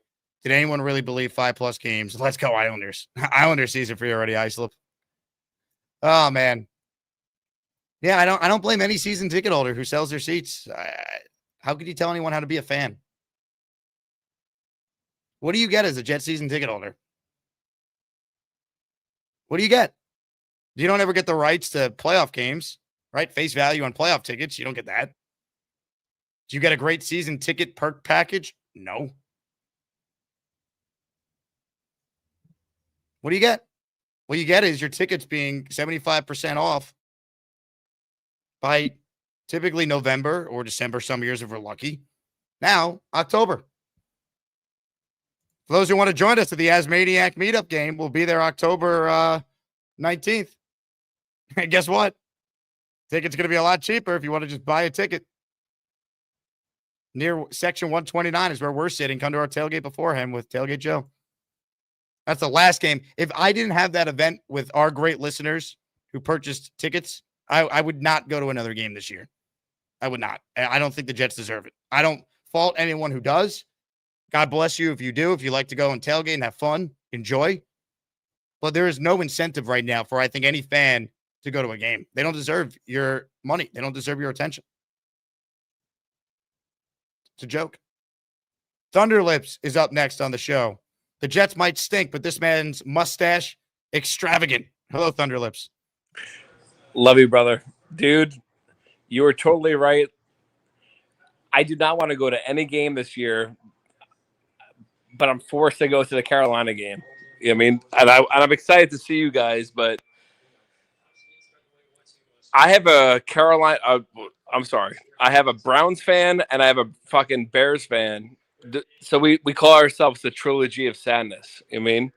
So what really hurt my feelings today is the Browns fan today told me, you guys are worse than the Bengals. That's what he told me. It's like a Browns fan told me this, and it's like it's actually hitting home. We watch football all day together, and it's like the Jets suck so fucking bad. It's disheartening, man. It's like I feel bad for my kids, man. It's like we're raising losers almost. You know what I mean? It builds character. That's the only thing I could try and tell you. You know, it teaches you life is not fair at a very young age to your children, you know? Well, that's why I'm not a Mets fan. That's I know. You have to have at least one winning team. I mean, not now, but yeah, you know, this is a joke. But you know, the one thing the Yankees give you every year is, hey, Bellinger hit a home run, so we finally scored some runs here. The one thing the Yankees give you is you know, they do give you a chance to compete every year. Like we'd kill for the Jets to have a playoff run like the Yankees have had. Jake, but look at Indiana, right? Look at the Colts, right? Look at a Baker Mayfield and the Bucks right now. They're winning 21-14. They're down. So he's down freaking so many players. Bucky Irving, he's down freaking Mike Evans and shit like that. And they're still scoring points. NFL coaching matters so much. And when Glenn came out, I was buying into it, but we all owe freaking Black Gypsy an apology, I think, because Black Gypsy called it out weeks ago, bro. He was saying that freaking, you know, that our defensive coordinator sucks. You know what I mean? And our defense is a far cry from what it used to be. It's horrible. You watch the games, and yes, we're not like the Gays 3 and out and freaking Frank Gore doing a 3rd and 16 draw play. You know what I mean? But like we're making plays, but our defense sucks so freaking bad. It's like he called it, bro. I mean, look, I didn't think Wilkes would be this bad, Thunderlips. Totally fair. I think there should be a change in defensive coordinator. I think it's gotten to that level. I don't think it'd be an overreaction. Now, I don't know who you would promote. That's up to Aaron Glenn to decide. Or if he doesn't want to fire Wilkes, then demote him and Aaron Glenn assume the play calling. The coaching is horrific on this team, though. Like a couple things, I'm gonna have to reiterate this all week because multiple things could be true. You could criticize an 0-5 team that's been historically bad, and also say you don't think they should fire the head coach in season. I'm not advocating for Aaron Glenn to be fired. I want to be clear on that. What I will say is, if this does not get better, if they look like this at the end of the year, if they're around 2 or 3 wins, he's got to go. He's got to go. I'm not doing another year of this. I'm sorry. I'm not. You don't get another year if it looks this bad. Gerard Mayo didn't. Patriots right now are 2-2 playing on Sunday Night Football tonight. Sorry. Hire a real coach. Kevin, super chat, or Kervin, excuse me, cuts the line. 5 games in, 0 deep passes to Arian Smith. Why? Well, because this team stinks. How awful. Look, I think Tanner Engstrand has done some good things. I do. He's definitely been better than Wilkes, which is not saying much. My criticisms of Engstrand, these short yardage play calling this year has been horrific. 4th and short, how many times have the Jets not been able to get a yard? Embarrassing. Today, I think Fields checked out of the quarterback sneak, and they ran this like rollout trying to find Andrew Beck? On the jump, whatever that. Well, they missed, by the way, hands to the face call on Fields, but what else to do? Jets never get a call. And also, Isaiah Davis got his head ripped off. They don't call that in the opening drive, but what else is new? It's like the Jets get hosed, but it's like, I don't want to talk about that because that gives them a pass, and they don't deserve a pass. But we still can acknowledge the officiating in the NFL is trash, and Monday night was a deplorable officiated game. Anderson says, I've been a Jet fan for many years I lived through. Yeah, I mean, so have I, man. I mean, so have a lot of people watching the show. I got how many subscribers now? There's 42,483 people who are subscribed to this channel. All right. We probably have more Jet fans that subscribe to my channel than actual Jet fans that were in the stands today, because half the building was Cowboys fans. All right, this fan base is the best. I think it's the best in sports. I really do. We have nothing. Don't even have our own stadium. JJ Hamza said, I said after the draft, we're a 3-14 season. Field sucks. Draft a quarterback with pick 1. Let me ask you something, right? I'm not saying you're wrong for saying draft a quarterback, but do you really think Justin Fields is why this team is 0-5? Justin Fields last year was 4-2 as a starter. Why? Who was his coach? Same guy that's 3-1 with Aaron Rodgers, who so many of you told me can't play, sucks, washed, is the reason why the Jets are bad, right? That same guy. You realize it's the coaching? Now, do I think Fields is their long-term answer? Do I think Justin Fields is good enough to get this team to a Super Bowl? No. I don't think he's good enough to probably get them to the playoffs. I know he's good enough for this team to have at least 2 or 3 wins right now in his 4 starts. I know he is. Justin Fields has limitations. That's why he got benched. But he was 4-2. You can win with him. I don't think this is on just the quarterback. Dude, the Yankees are pulling a Jets right now. All their hitters who haven't done shit in the playoffs. And now they're all hitting. You got Bellinger home run. Stanton's ripping a double. Ben Rice is on. Of course. Maybe the Yankees really did watch the Jet game today. There's a very similar script they're following. Jay Hamza says, I have been to every Jets playoff game. This is disgusting. And back to the Fields point, right? For those saying tank, one, the way they're playing, they don't have to do anything different. They're on their way. Tanking does not guarantee any success at quarterback, especially if you don't have a coach, which right now, I know they don't have a defensive coordinator. I have major questions about the head coach. The last 10 quarterbacks who were taken number 1 overall, Luck, Winston, Goff, Mayfield, Murray, Burrow, Lawrence, Young, Williams, Cam Ward. How many total Super Bowls do they have? 0. Only Jared Goff and Joe Burrow have even appeared in a Super Bowl. Only Andrew Luck and Joe Burrow clearly worked out for the teams that drafted them. Goff and Baker found success only after leaving the teams that drafted them. Winston, Murray, Lawrence, Bryce Young, they've been meh, right? Varying levels of mediocrity. Caleb Williams, Cam Ward, we don't know what they are yet, so throw them out. But who are the best quarterbacks in the league? Mahomes, Lamar, Allen. Where were those guys picked? Right? Mahomes was picked 10. Allen was picked 7. Lamar was picked 32. You could find a quarterback outside of the top pick in the draft. The Giants last year were criticized for winning a game that hurt their draft position. Well, they ended up taking Abdul Carter, then still traded up for Jackson Dart, who so far has outplayed Cam Ward anyway. So the idea of just, tank for the number 1 pick, that doesn't do anything for the Jets. I don't care what pick they have. If their coaching is this bad, they're going to suck next year. They're not a plug-and-play quarterback away from this team being any good. They have major issues.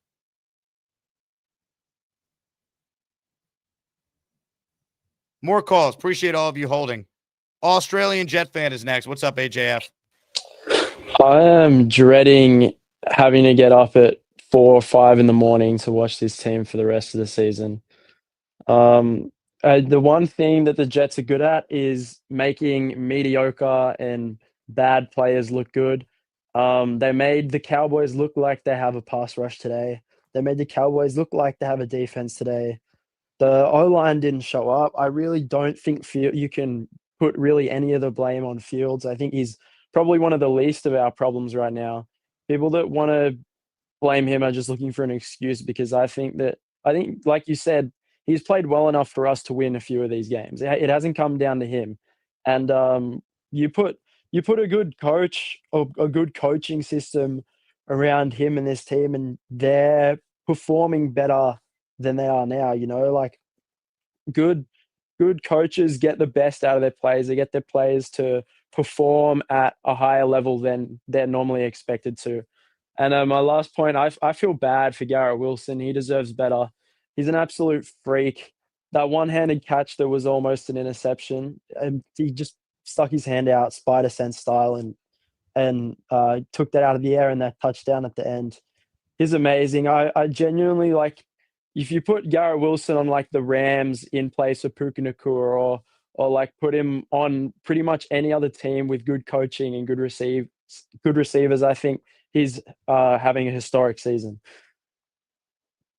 I mean, look, I just think Garrett Wilson is one of the few guys on this team that, he could start on any team in the league. He's one of the better players at his position. Quinnen, I think it goes for him. Like, there's a couple guys here that are a part of this, I think, going forward. Right now, though, like everyone else, I don't know. I really don't. I think it's everything needs to be discussed and it's on the table because, the way this team just folds, you almost wonder if that's just a result of just all the losing they've been through and just like certain guys, they're like muscle memory is just to like turtle up because any adversity, here we go again, we're screwed.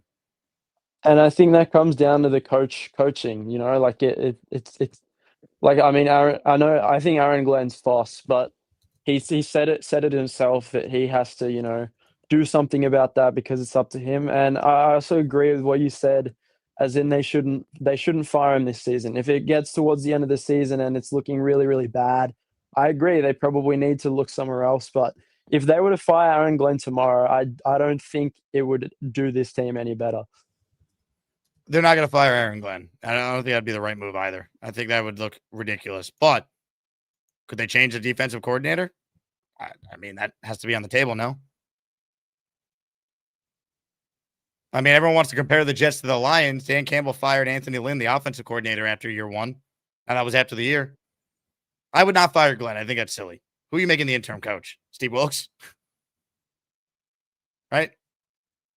You fire Aaron Glenn, well, get Rex Ryan off the ESPN set. Let him coach the team. At least it'd be entertaining. All right? They're not going to fire Aaron Glenn. He gets the year, just like Fields gets the year. So let's see how bad it's going to get, and then we'll talk about it at the end of the year.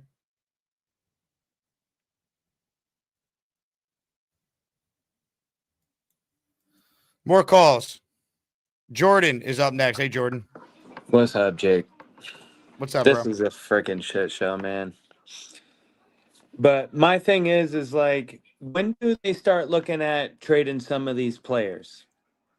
Because I think we're at that point now. Now, I think is your answer. I agree. I think we should try to trade Quinnen. As much as I hate to say it, try and trade him for a first-round pick. I want more than that. Well, I agree, but I'm saying just for the bare minimum, at least one first. And why do that now, though? Why can't you do that in the offseason? Right. Because it's going to take more than 1-2 years to rebuild this team. This team is god-awful. The defense can't cover a hole in the wall. And the offense is just terrible outside of Garrett Wilson. Yeah, Fields made a couple plays here and there. You can't rely on Brees. This is a run-heavy offense, and he can't get 1,000 yards in the season. Like, it's just this team just continues and continues to get worse and worse. And then Aaron Glenn, I can't listen to Aaron Glenn anymore get up there and repeat himself over and over and say, I'm going to watch the tape. Oh, well, we need to do this better, and I'm going to take a hard look at this. It's the same shit, man. It's just so tiring of just wasting your time to see this team never have any type of improvement. I don't even know what else to say anymore. It's just we all got to get on here and get our feelings out because bottling this shit up just makes you want to punch a hole in the wall. I get it, bro. I get it, Jordan. Good call. Vent, man. I've become a therapist in some respects.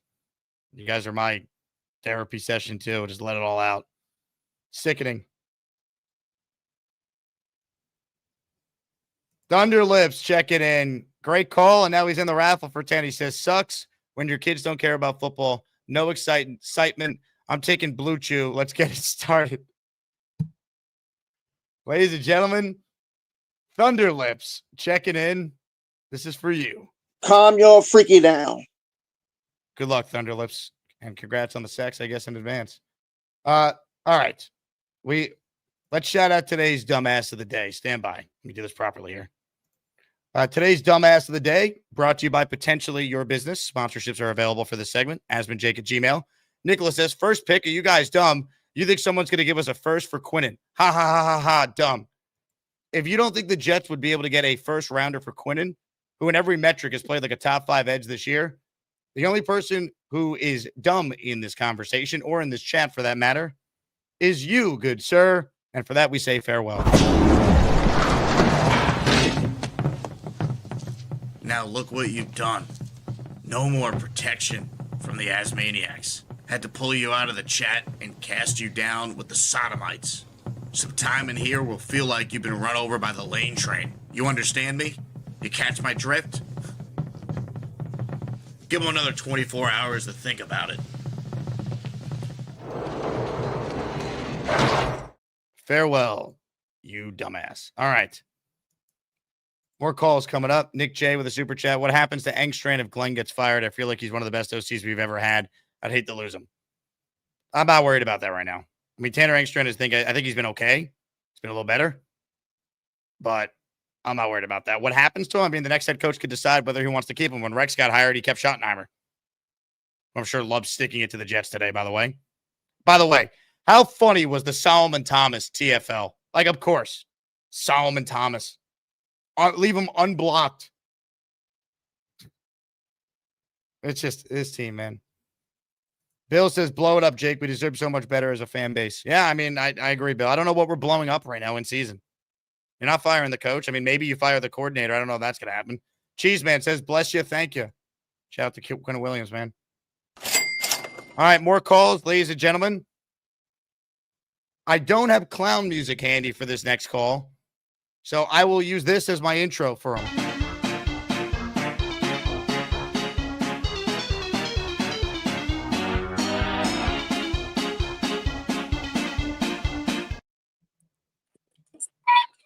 Hey,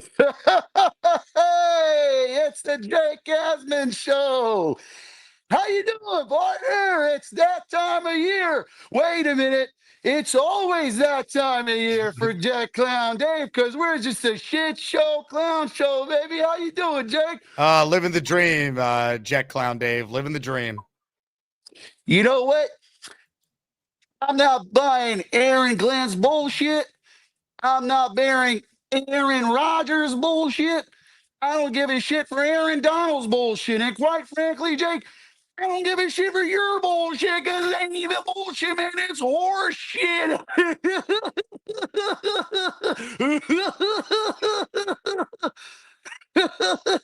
How you doing out there, man? We're a shit show the team again. Hey, so that's how we go.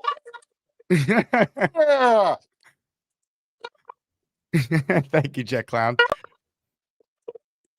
Oh, look, I got the special jersey today on too, just for you, Jake. Come on. Let's Come on. go. Yeah. Mark Sanchez, baby. Woo. You know what? I used to go up to the front of the bar and lead the chant. I used to go, J-E-T-S. Now I go, J-E-T-S. Jets, Jets, Jets. Yeah.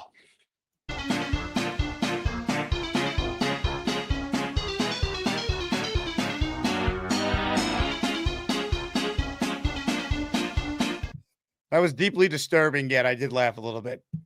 God. All right. Where do we go from here? More calls. We'll go in order of the people who've been on hold the longest. Thanks for waiting, everyone. I promise if you're on hold, I will get to your call during the show. We're almost 2 hours in. I was only going to do an hour and a half, but when the Yankees decided to get down 11-0, I said, well, might as well commiserate about the Jets a little longer, because I do not want to watch that as I have that game on in front of me. All right. We went from a clown. How about we check in with a beast?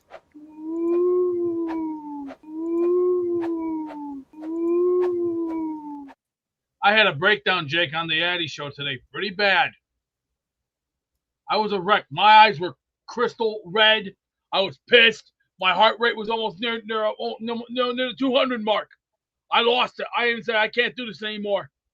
27 years of watching me go through that, to watch our boys get run over by a tank like Dallas. What the hell was that? You know what I might just do? Does anybody remember Terry Funk? That's how crazy it is. You tell me how crazy that sounds. I just took 3, 4 chair headshots, and then you tell me how crazy I am. Got no team. This team didn't look like they were ready. They were prepared today. They looked like they shit the bed. They didn't barely even want to get out of bed. They looked like they're. You guys look like you basically pissed your pants. You didn't barely even have the balls to lace up your boots, get your ass on the battlefield. You let the Cowboys roll all over you like shit on a stick. I could have watched George Carlin for that. You guys are an embarrassment to the NFL. You're an embarrassment to me. You're an embarrassment to all of us, including Jake and the world. You should be ashamed of your goddamn selves, every one of you. Look at you. We pay you big money. You come here. You make an ass out of yourself. You wonder why 15 goddamn newspapers write shit about you because you can't get the fucking job done. You're too goddamn lazy. You're weak. You're out of line. You don't even want to listen. You think, oh, we can just come here and get the check. You know what? If I was managing this goddamn team, I was like, you know what? You guys ain't getting shit. You ain't getting Hey, shit. Beast, the Jets in the first half today, get this for a stat. You ready? They missed 13 tackles. Can you demonstrate to Aaron Glenn and Steve Wilkes how to properly tackle? Prop up the video. Proper up. Oh, I need you to do it live. Live. Here we go. Move that mic that's not plugged in. That serves no purpose whatsoever. Hey, move that mic that's plugged in. That serves absolutely no purpose. See me, oh. Give me a second. Give me a second. Rule 1. If you want to learn how to goddamn tackle, here's a picture. Here's a dummy. Folks, listen right here. This is a tackling dummy. This is what you do to a tackling dummy. 1, 2, 3. Again, or if you want to come at him, look at him, take dead in the eye, and tell him, come here, you big son of a bitch. That's 2.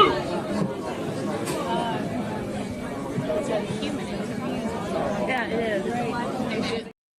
One thing I know, Beast would have had a better effort than half the Jets defense in the first half. Now, the result is probably the same. However, the effort would have been higher, and I could live with that. Respect. More of your calls right now, ladies and gentlemen. Where's this guy calling from? You make your guess now.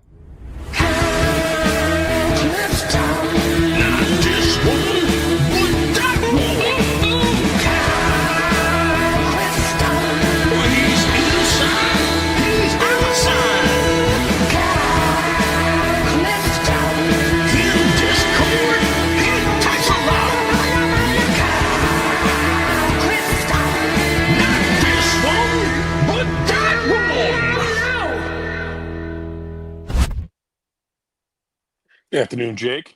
Hello, Mr. Clifton. Tough day today. I mean, I think. But where do we start here? I didn't get a chance to watch as closely as I would have liked. But again, double-digit penalties. Yeah, I lucked out. I was at a track meet, and we had 2 soccer games today. So, you know, this is how many games now? Like every game, it's double-digit penalties. You would think a game with 2 or 3 or 4 or 5 penalties that would be helpful for our efforts to try and win a game every once in a while. And I don't know what this guy Nicholas is thinking. Like, the most marketable player on this team is Quinnen Williams.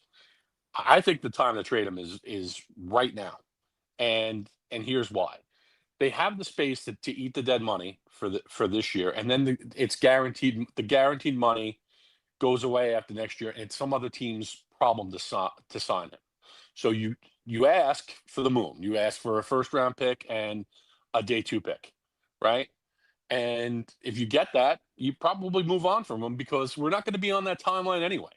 Like, by the time what are we going to do? Be ready to win with a 31-year-old Quinnen Williams is going to be on his last legs? Makes 0 sense. Well, the one thing, though, he does play a position that ages pretty well. Like, you see defensive tackles play at a very high level into their mid-30s. Yeah, I get it. But, like, I feel like, you know, we've lost with him. Like, like let's see. I if we think you can, do it in the offseason, though. I don't think you do it now. I think that's. I just I don't know. I don't think you could do it now. I think that you sends don't think a. you don't think teams would be willing to pay that premium in season for him, or I is that I don't know if you want to do that if you're the Jets. Like if you do that now, you make that move. You might have everyone just quit if you trade away the longest tenured player on the team captain, the guy who's balling on defense, one of the only guys. Like, I just don't think they'd make that move. I mean, I didn't see it as closely. I watched part of the first half, and I was following along on my phone with the score and listening on the radio. Was there fighting them today? I don't know. And I mean, Quinnen, I thought showed fight. I mean, the tackling by some of the guys, no, it was terrible. I see if I'm the Jets though, Kyle. The reason why I wouldn't trade Q. Does Aaron Glenn survive this year? Because maybe a real coach would come in and be like, holy crap, I have a top 5 defensive tackle. Great place to start building my team. We have talent here. I'm going to get the most out of it. Everything Glenn was supposed to do. Maybe we actually get the right coach that could do that. Like, let the new regime make that decision. I'm not convinced that these guys are surviving this year if it keeps going the way it's going. I mean, you always have to listen, right? I'll listen, but I don't think they're going to trade Quinnen Williams in season. It would have to be like 2 first-round picks if I'm doing that. Okay. But see what you can get for any of these other, zeros. I'd list it on Brees. I'd list it on Quincy. I mean, they really don't have that many guys you could sell off, though. I mean, you might be surprised. Like one of these receivers, like Josh Reynolds or Lazard, they might be able to get a late round pick because there's such a dearth of receiving. Great. What does that do? Like, well, you don't think it does much, Jake, but like when you get in the draft process and you have multiple 7th round picks and you're trading up and you get a 6th round pick and you hit on a guy, it's helpful, right? Like these guys are not helping us win right now.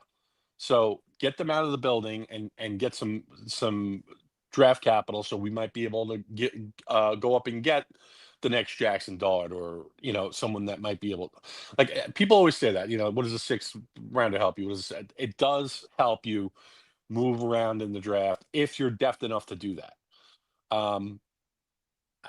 I just think we need to turn over the players a little bit because I agree, but I think he's one of the guys that you want to keep. Like you want to turn over the players, trade Brees, trade Quincy, they're free agents at the end of the year. You want to trade Reynolds, fine. Like you talk about Quinnen, I can't do. I could listen in the offseason. We'll see how bad it is. We'll see who's here.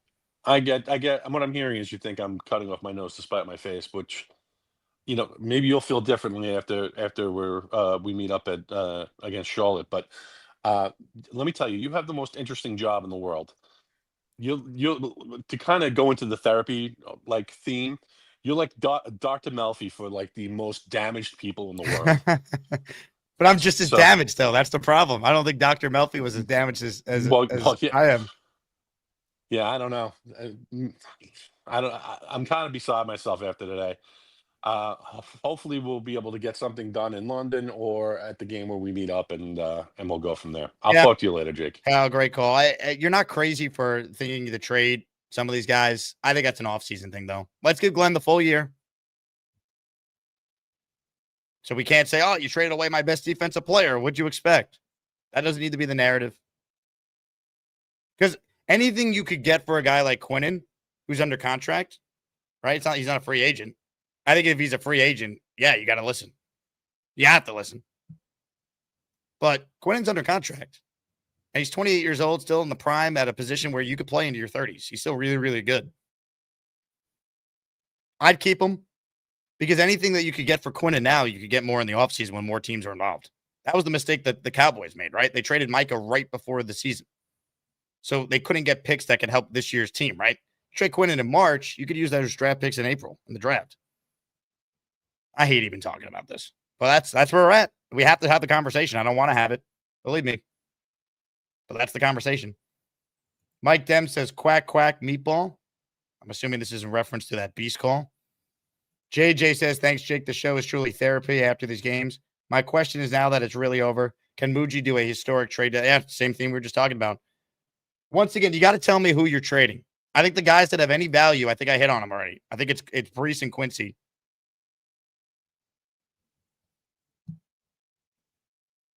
Man. HHSND is in our raffle. For those tuning in late, I want to reset. Fanatics is now sponsoring our show, which is awesome. Despite how bad the Jets are, Fanatics saw our audience and wanted to be involved. So they're sponsoring today's giveaway. And the giveaway is a Jets rivalry jersey. They were nice enough to send me my own. They sent me a Sauce Gardner Jets rivalry jersey. And I will say, they do look a lot better in person than I originally thought. And someone will win one at the end of the show. So if you want one, send in a $10 super chat or higher or gift the membership. Cheeseman says anyone, but you do not trade. Garrett's not being traded. No way. He signed. He's here. I don't know why he signed, but he did it. He's here. Gadget says, I want Fernando Mendoza. Let the quarterback debate begin. Christopher says, I'm not going to read that one. Christopher, thank you. Yes. Jets lost. Yankees are losing. It's been a horrific sports day. I'm with you. Horrific. More of your calls right now. Gusbuster Umbrella Hotline is where we go. We're up next. Making his points is none other than this guy. J-O-B, job. Well, at least we're going to get our mind off of that, too. I got good news for you. But, Jake, while I was waiting, I was looking at the film, you know, and I'm trying to figure out how bad our defense is. I think they suck, but I can't explain it to you, you know, because my name is Aaron Glenn. I can't explain how bad our defense is, you know. You look like Aaron Glenn, Bob. Yeah, I'm looking at this video. This film is driving me nuts. I can't explain our defense. We've got to get rid of Steven Wilkes. Okay, that's. I always just try to cheer you up. I'm going to give you an emotional hug too. Thanks, Bob. You almost had a heart attack at the beginning of the show. Yeah, I mean, it doesn't help that the Yankees are playing a playoff game right now and getting killed. Yeah, so 2 minutes, about 3 minutes. Let me explain. We get our minds off this horrible team. So tomorrow I meet with Missy again. No one knows who Missy is. I'm sorry. Missy is the lady at Works Cafe, and I go see her at 10 o'clock tomorrow. Okay. Hopefully she has a job for you, all right? Someone can Yeah, win in this fan base. I called her up yesterday, and she said, come in Monday, and we'll talk, and it looks good. Wonderful. Okay, now, so before I let you go, Bob, can you do in your own voice, oh, I'm Aaron Glenn. I suck at coaching. Oh, I'm Aaron Glenn. I stuck at coaching. Oh, yeah. We're the freaking New York Jets, so we're shit. Thank you, Bob. Good luck with the job interview tomorrow. I hope you get it. We're all rooting for you. J-O-B, job. More calls right now, ladies and gentlemen. If you haven't had any caffeine today, don't worry. This guy has had all of it that exists on planet Earth. If Mad Max ain't yapping about Jets, that boy, he's jamming. He's slamming, freaking dancing, wall smashing. I'm Jake Asman. If Mad Max ain't ever stopped yapping, that boy, he still be dancing. Then call Jake Asman. He got an orange wall. Can you guys hear me? Oh, we hear you. Oh man, it was embarrassing today, and I was watching like half the game because it was an embarrassment. I was watching, I was in the car coming back from LBI from a fall retreat. It was embarrassing the game. Honestly, I was like watching till 24-3, and it was embarrassing. I saw some drives, and I saw the press conference with Glenn. It was like, oh my god, we practiced so good this week. Like what? Like honestly, Jake, what does Aaron Glenn even practice during the week? Like how do car realize like this team is the softest team I've ever seen. Our defense is terrible. And Wilkes is like the worst defensive coordinator I've ever seen in my life. Would you say it was embarrassing today, Max? It was embarrassing. Penalties, our defense was horrible. And I don't know, Glenn's like, oh, it's the same old Jets. Yeah, it's the same old Jets. It's 10 times worse. Aaron Glenn so far is making Adam Gase look like Sean McVay. Like, I've never seen as bad of a Jets coach, honestly. And Adam Gase was your father, too. Bro. Glad, and I was at the time, my mom's like, oh, why are you so negative on Gase? Like, bro, Gase was horrible when he was the coach of the Jets. And what's crazy? I was always complaining about Gase because our offenses were bad. Bro, Glenn is like a 10 times worse coach. I've not been impressed with Glenn so far, honestly. Like, the only good thing, he's 3-1 in moral victories, honestly. We were down 30-6 in the fourth quarter. The only reason we scored 22 points today was because of garbage time, honestly. Only reason, Jake. I agree. Would you say it was embarrassing? The defense, really. Our defense is horrible. Like, Wilkes is the most stubborn defensive coordinator I've ever seen in my life. He's only running man. Like, he doesn't run zone. I mean, I feel like the players are already checked out. That's just my thoughts on it.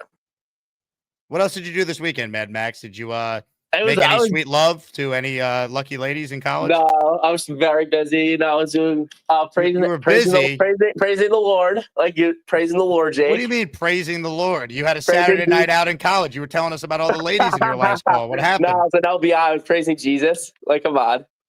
Okay, what about Friday night? I was in LBI. We're going out. I was in LBI like the entire weekend, Jake. Okay, so you were praising the Lord for both days, and then you spent your Sunday watching the Jets. We were coming back from LBI. We watched a little bit of the Jets in the car, and then it was like embarrassing. And then I listened to music in the car because it was embarrassing, Jake. Like 24-3, I was like, this team's not going to win the game. We're not going to win. Would you say it was embarrassing, Max? It was embarrassing, obviously. I don't know what was more embarrassing, last week's game or this week's game, honestly.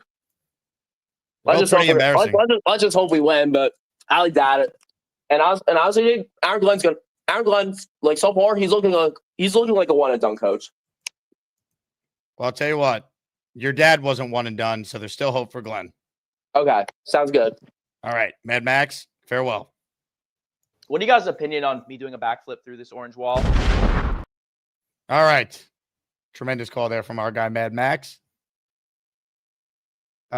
HHSNDD with a super chat. He's in our jersey raffle at the end of the show for 2. Fields is not the only problem, but he's definitely part of the problem. Last time he threw a touchdown in the first half of the game was week 1. We never get ahead in these games. I'm not trying to say Fields is not the problem. What I'm saying to you is this year was not necessarily about Justin Fields, right?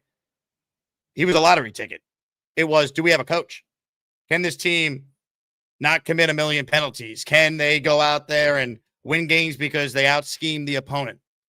They're good at the end of halves, right? That the 4 minutes, 2 at the end of the first half and 2 at the start of the second half. Glenn talking about how that's where if you're a coach, you get to really influence things. The end of games. That's when you know if you're a well-coached. These are his words over the summer. They failed every one of these tests, and it's gotten worse since week 1. And Fields hasn't played particularly well in a lot of these quarters. I agree.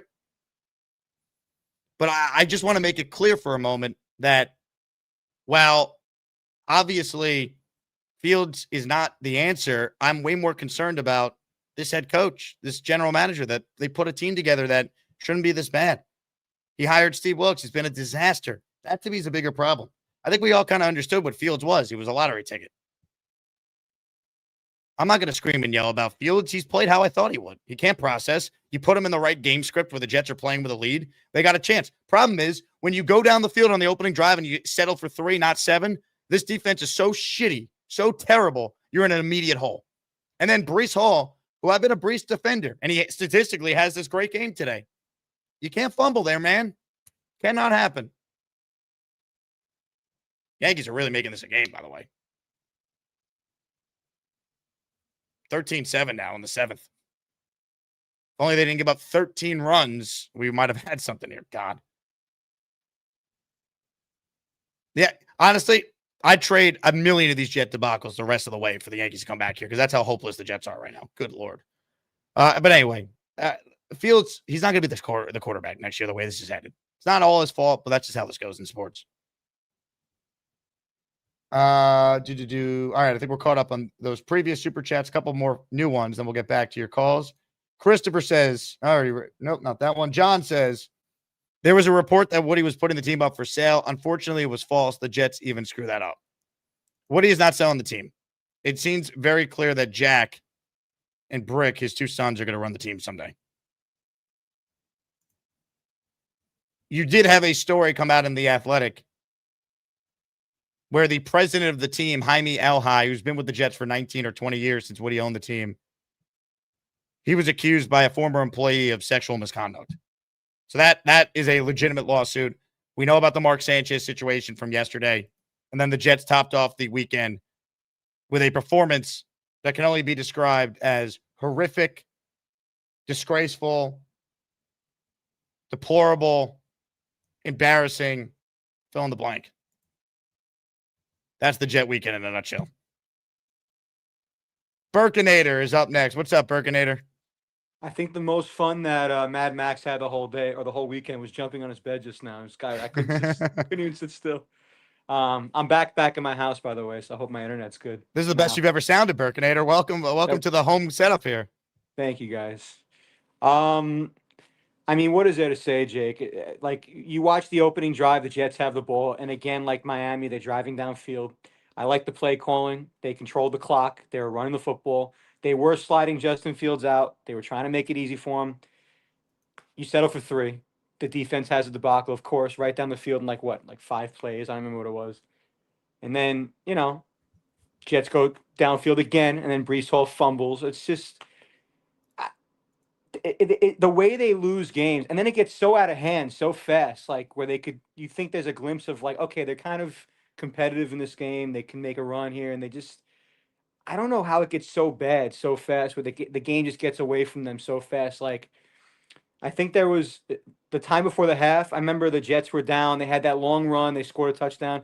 Jets got the ball back. Or maybe, I don't remember when it was, but they gave them the ball right back with like the clock management. With maybe you can answer this for me better. I'm trying to remember. I was barbecuing. I turned my back for a second, but they went 3 and out. They gave them the ball right back, and they gave them another score right before the half, where it was like they didn't even run clock off. It was just bing bang. Do you know what I'm talking about? Do you remember what I'm talking about? We just got out of hand fast before the half. Yeah, 100%.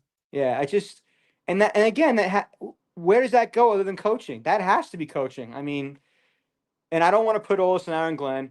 I'm hearing a lot of people talk about Justin Fields.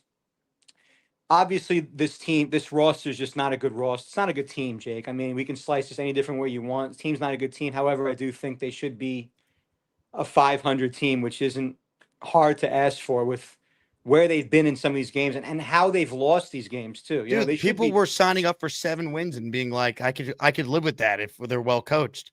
They're not going to sniff 5 wins at this rate. They're lucky if they win like maybe 4, maybe. And the only reason I say 4 is they'll probably win one of the Carolina or the Cleveland game, right? They probably will win 2 of their final 3 when it means nothing, and they'll come up with 4 that way. That's it. And here's my answer to that. I hear everyone saying Justin Fields isn't the guy. At least we know. One thing I say about Justin Fields is with his athletic talent and what he is, we know what we have in him. He's not a turnover machine yet, knock on wood. I say that next week he'll throw 5. I mean, who knows? But he's not a turnover machine. I think they have if they can keep this regime together completely. I can't see them firing Glenn after this year. But if they can keep this regime together for one more year, what I would do, and I want to hear your take on it, what I would do is, again, I heard Kyle in the beginning. I love Kyle, but I wouldn't just take the first quarterback. I don't know if we're going to be in the top 3. I think it's a mistake. I really think that this roster has way too many holes beyond Fields. He doesn't have a number 2 receiver to throw to. And the defense is absolutely putrid. Which was their choice, by the way. They chose Correct. to go into the year with no receiver. Absolutely. And this is where Muji has to be looked at. This is where other people other than Glenn have to be looked at. And I think that what I would do if I were the Jets is I would trade back as many times as I can and try to get draft capital and try. I agree with that. If they're picking one, would. I would trade out and try and get as much as I can. And I would try to get rid of as many of these last regime's players that you can and try to get some new fresh air in this building. I mean, it's like I said, I think Aaron Glenn is in a bad spot this year. I really do. The pre-snap penalties. I mean, it's just. He's responsible for this, though, man. He's part of this. He said it would change. He said that they're gonna be a disciplined team. That the penalties, it's on coaching. He said that. He said that. Like we can't misremember what he set the expectations were for this team. Like that's why I think we're so rightfully pissed. We bought into what you were saying. We understood that this was not a Super Bowl team. We don't need to pretend like we had high expectations. Oh, what'd you expect, guys? Most of us did not think this team was going to be that good. We thought they'd be better coached. We thought the offense would suck because they didn't have a quarterback, not because the defense would set an NFL record for being the first team to ever go winless and not have a turnover through 5 games. They're on pace to allow more points this year than any other year in franchise history. This is bad, man. This defense 2 years ago was top 3 in every category that mattered. It's a lot of the same players. It's unacceptable. I agree. I'm going to be honest. I took the Jets to win 8-9 games this year, and that was based off the fact that I really believe that last year's coaching staff was the worst coaching staff of all time. And they could easily, from last year's team, which had more, I believe had more talent, especially on the offensive side of the ball. Defense, I don't have an answer for it. But on the offensive side of the ball, I really thought that we could squeak 2 to 3 more wins with a better staff. I don't agree with getting rid of Rodgers. I thought that he was the best option, even as a bridge guy that we had to get somebody else in behind them and kind of sniff a playoff berth. Any Jet fan in here that's saying they thought that it was going to be this bad is a liar. I mean, this is like it almost looks fixed. I mean, it's so bad. Like it's just. I don't know, Jake, but if I were the Jets, I know the Jet fans are like tear it all down and draft Arch Man and give me a break. That's not going to fix the issue. The issue is they have a lot of holes. They really have a lot of holes, and I think the only way to fix that is to trade back. If you get a top 5 pick, there's plenty of. I don't see. I mean, you tell me. I don't see one quarterback coming in this draft that's like, oh yeah, he's a franchise difference maker. I think they should try to get weapons and trade back. And there's a couple of guys you can maybe get in the late first round, early second round that will be serviceable. And I would keep Justin Fields for another year. I know the guys are going to come down on me. You know what you have in him. He's an athlete. He can throw. He can make throws when he's got time to throw, when you put him in the right scheme. And I would have a guy sit behind him again. Like I said, with Justin Fields, he is what he is. And he can't get worse than what he is. I think that we have with Angstrom in his position, I think that he can scheme him correctly and be serviceable. The defense, you can't win with this defense. Well, they're going to take a quarterback, though, if it's this bad, Burkinator. And what will happen is maybe that guy doesn't start right away. It could be a Russell Wilson, Jackson Dart situation. But when you're this bad, you're going to take a quarterback. You have to. You have to. You might not be picking that high again, and you could trade back, get picks, and then take who's ever left. Like, there's no clear consensus top guy, and that might be a good thing. Don't make the Jets have to make a decision. Let the decision be made for them by other teams and just take what's left, and hopefully you have Tanner Angstrom to develop them. No, I agree with taking a quarterback. I definitely, you don't want Tyrod Taylor back another year. You want to get a couple different guys in here. But I don't think they should move off of Fields right away. I really don't. Well, he's under contract, so they don't have to. Correct. And they're not paying him much. Like I said, you have what you have with Fields. If the defense was average this year, they wouldn't be in this position right now. I mean, it's really disappointing, Jake. Honestly, I'm at a loss for words at this point. I'll let you take other callers, but thanks for always, doing what you do. And it's just tough, man. It really well, Burkinator, you become a great caller, man. So I'm glad that we got the best internet connection possible for you with you at home. Great job. And I feel your pain, dude. I really do. Burkinator was in the building on Monday. I feel bad for any Jet fan, man. I really do. Like, it's like cruel what they do to us. Ralphie checking in. He's in the raffle for 2. I'm convinced that if Clemens is out there the first series next week, he has something on Glenn. Your taped analyst will have a field day watching his tape this week. There was one play in particular where he bit so hard on the run fake. I'm sure Blewett will have it on the film review on Tuesday, but I mean, holy hell. It was. And look, clearly, like, defense is an issue, right, from a talent standpoint. The Jets are playing guys that aren't rosterable players. I get that. My point is, while the defense is not what it was from a talent perspective, how are the Browns fighting it in these games? Look at their roster. Like, it shouldn't be this bad for the Jets. Like, Jamie Sherwood, like, his agent should, like, get the Agent of the Year award. I think it's Drew Rosenhaus. I mean, he stole money from the Jets with how he's played. Honestly, the one guy that I will not kill today, and I haven't watched the film back, obviously. I don't want to either. I don't think Brandon Stevens was horrible today for what it's worth. I really don't, ironically. But it's all bad, man. MW3 says, I'm tired of looking at this guy's white goatee. I'm going to go up in the stadium and shave it off myself. Look, the Jets have a lot of problems. Aaron Glenn's goatee is not one of them. But if it bothers you, I can't tell you how to feel. Hey, if you're watching live, reminder, the show is a podcast after the fact in audio form. You can support us in the audio space. If you want to win a prize on Tuesday, we're giving away a signed Joe Namath helmet, signed Wayne Corbett football, and a signed Sauce Gardner jersey. And coming up at the end of the show today, a Garrett Wilson rivalry jersey courtesy of Fanatics. They are the sponsor for our giveaway today. More calls This guy deserves a lot of credit. He said from the beginning, Steve Wilks ain't it. And he was right. Black Gypsy's next. Hello, Black Gypsy. Yeah. So today, I'm all about positive, right? So here are my positives. We got outcoached by the OC. We got outcoached by the DC. This team can win games. We need to play option football like Philadelphia and change our defense to a nickel of 4-6 quarters. Because what Wilkes is trying to do is just not the personnel for it. And he's stubborn. He will not change it. So the only way Aaron Glenn keeps his job after this year is if he takes over calling the defense. He has to.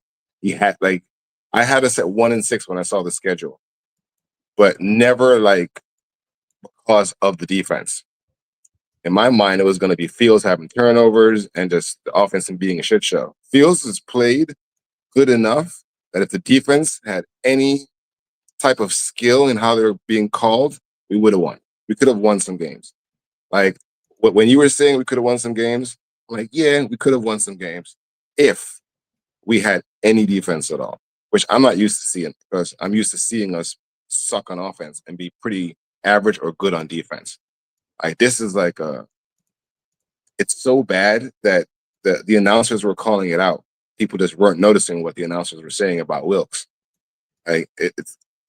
Shoddy just outcoached on every level. The game they outcoached. Dallas outcoached us on defense. Dallas's defense looked so amazing today that you would have thought they were a top 5 defense.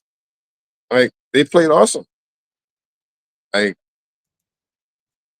Wilkes has to go. It needs to be Glenn. If I'm going to have any face for him, because if it stays like this, we're going to win 2 games this season, right? If Wilkes stays. If Aaron Glenn takes the hold of the team and they still stink on defense, I'll rock with him way more than if he keeps Wilkes. Because keeping the thing that's destroying your team, you came in to change that. He's not good. That is the worst part of our game. The fumbles and all that stuff suck. But our defense is so bad that you can't depend on them for anything. It's disheartening. Before the game even started, I knew we were giving up 30. This is just simple. Crossing routes and long balls. Beat the man in the bad zone that they played. So it was quite a game to watch. And then the Yankees getting their asses handed to them. So I was like, are y'all serious today, bro? You just can double up, huh? Yeah, all right, cool. They watched the Jets. They didn't start playing till garbage time, much like the Jets. It is what it is. The best part of the football games, literally, is the Asmaniac show. Which is sad, by the way, because I'm telling you, all I want is to talk about a team that doesn't suck and have fun and get to do events and people to be excited to tune into the show every day. And it's brutal. Right. What your show is basically a patient factory. So many patients. It's bad, man. It's bad. I'm one of them, man. I'm nuts. Every week, new patient, new ailment. But it is what it is. Let's see what they do. They could win games. The Engstrand has to commit to the option. Justin Fields has to be that option quarterback. He can't sit in the pocket long. He gets antsy and he takes too long. You need to play option football. Follow Philly as much as you possibly can. Copy Philly's playbook. Because that's just not going to work for him. And on defense, I don't know what we do. If Wilkes is still calling the defense, those guys aren't built to do that.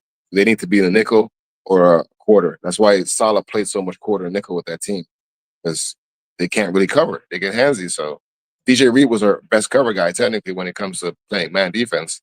But it is what it is, man. Another season. Not the same old Jets, though. New Jets. New suckier. Right. Even worse, baby. Even worse. We're the freaking New York Jets. So we're shit. That we are. I have not heard this, but it's blowing up on social media. Some comments from Breece Hall after the game. So let's listen in all together. How are you feeling about going to London next week? I was thinking, I know obviously it's only 5, but do you think a change of scenery might even help boost the team? I wouldn't say that. I just think we just got to win one and we'll be fine. It's going to be cool to get to London and all that and everything, but I'm worried about winning football games. I'm not worried about having fun right now. I'm in my 4th year, and I don't have a lot of time left to prove, what I want to do and who I can be in this league. So at the end of the day, everything is all cool and all the outside stuff is cool, but I'm worried about winning games and, cementing myself, my teammates, and my coaches to, be better, do better, and I'm servicing my coaches and teammates in every way I can. The Braylon Allen injury complicates things, but if you can get something for Brees, you got to consider it. If you're not going to keep him, maybe he is in their plans long term. I don't know. Have they made that determination yet? I mean, we're 5 games in. Probably not. But you're at least answering the phone. You're listening. You have to. And look, that fumble by Brees was devastating. He's got to be better. Can't happen. He had a really good game besides that fumble. He did. Can't happen. Cannot happen. Problem is, it did happen. And then the Jet defense proceeded to allow a touchdown immediately. And that is just straight up unacceptable.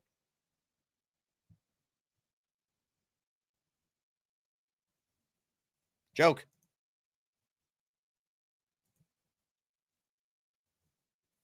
Bino, Super Chat, cuts the line. I said all offseason, Sherwood is a solid scheme player and wouldn't re-sign him. He's not in that system, and look his play. Gassed by the second quarter. Yeah, and you know what? Tough to argue with that opinion because they paid him and he hasn't been good. So you were right. I put faith in Aaron Glenn. I said, you know what? This guy was a successful DC. He obviously saw enough on tape when Sherwood and felt like he'd be a fit.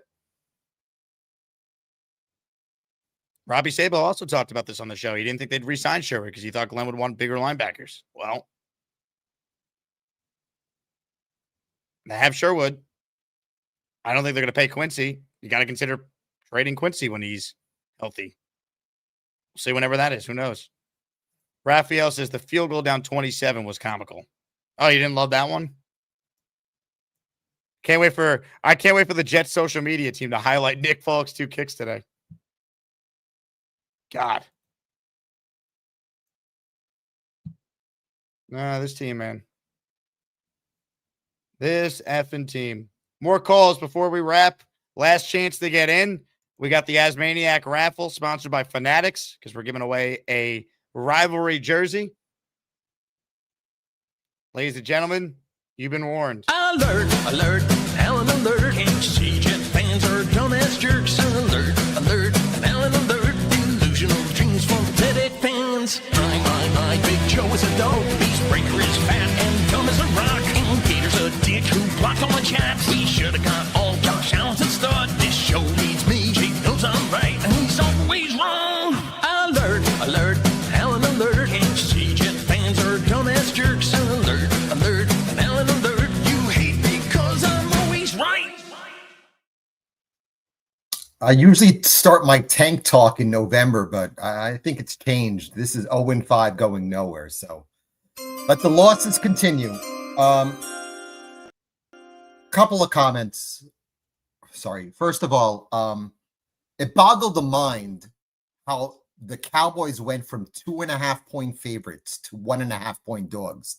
I have no idea who in their right mind would bet the Jets. I thought it was such easy money to bet the Cowboys today. Just saying. Couple of comments. Why wasn't JJ on IR? Because I think he'll be back next week. So he misses 3 games, and you're going to play him in London. If he practices this week, he'll play in London. Yeah. That's what's the difference between playing in London or playing in Denver? That's crazy to play him there. Okay. What's the difference? Thing. As far as Brees Hall, hold on. I'll let you make your other points. What is the difference, though? I'm not following. I just don't think it really is necessary to play him at 0-5. You realize a flight to London is a shorter flight than a flight to Denver. I understand that. I would not play him. What's the difference, though? I don't understand. I don't think I think they're rushing him right now at 0-5. They're not rushing him. If they were rushing him, he would have played today. There's no need to play him at 0-5. Allen, hold on. They listed him as questionable, right? He didn't practice all week. Rushing him would have been not practicing him all week, still listing him as questionable, and he played today. He didn't.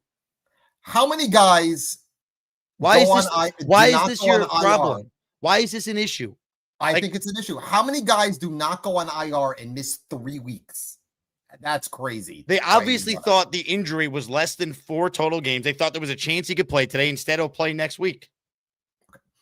I hope Reese gets an opportunity to win somewhere else. Honestly, I don't think he should step on the field anymore as a Jet. I hope he doesn't get hurt.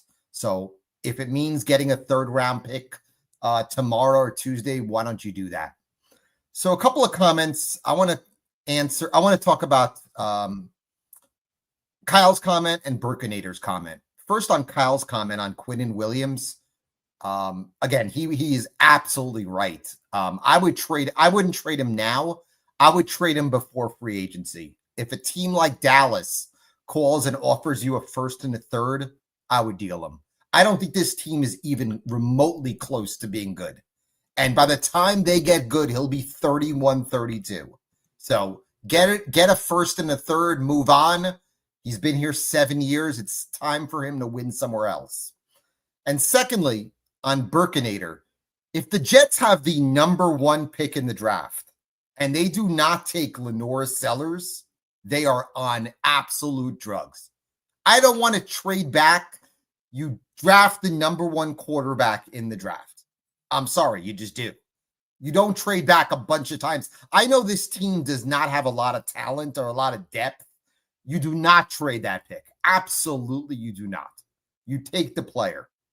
And I don't know if it's going to be this regime who makes that pick, but you have to take the quarterback there. You just have to. I know you've been bringing up Josh Allen, who was picked 7th, and Mahomes, who was picked 10th. If you have an opportunity to get the number 1 quarterback in the draft, you take him. You just do. I don't necessarily disagree. We'll see who it is. I'm open to trading back and still taking a quarterback. I don't think they will trade back. I actually think that Sellers is the best. Well, I'll tell you what, we could do this. We could do this in April or leading up to it. Trust me, it's gonna be talked about before April with the way this team is of going. course it is, but like you're already like criticizing moves that haven't even happened. So I don't feel like really debating. I would be very disappointed if this team trades back if they have the number 1 pick. If they got a fortune and they're picking number 1, I don't think it's a lock. You take a quarterback. I would not. You could still take a quarterback and move back.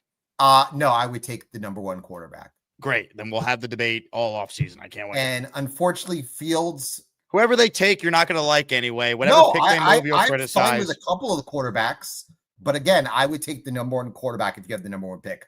I don't know who is the number 1 quarterback. Wait, who is it? Lenore Sellers all of a sudden? I think Lenore Sellers is the number 1 pro-ready quarterback in the draft. I don't think he should start. I think he should sit for 9-10 weeks.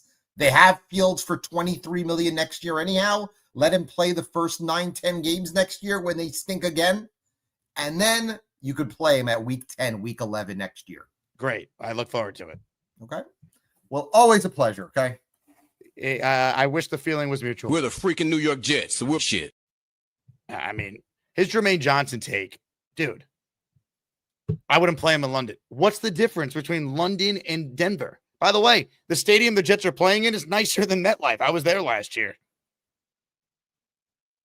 Can't play Jermaine in London. Why? If he practices this week, he'll play. He's healthy. What are we doing?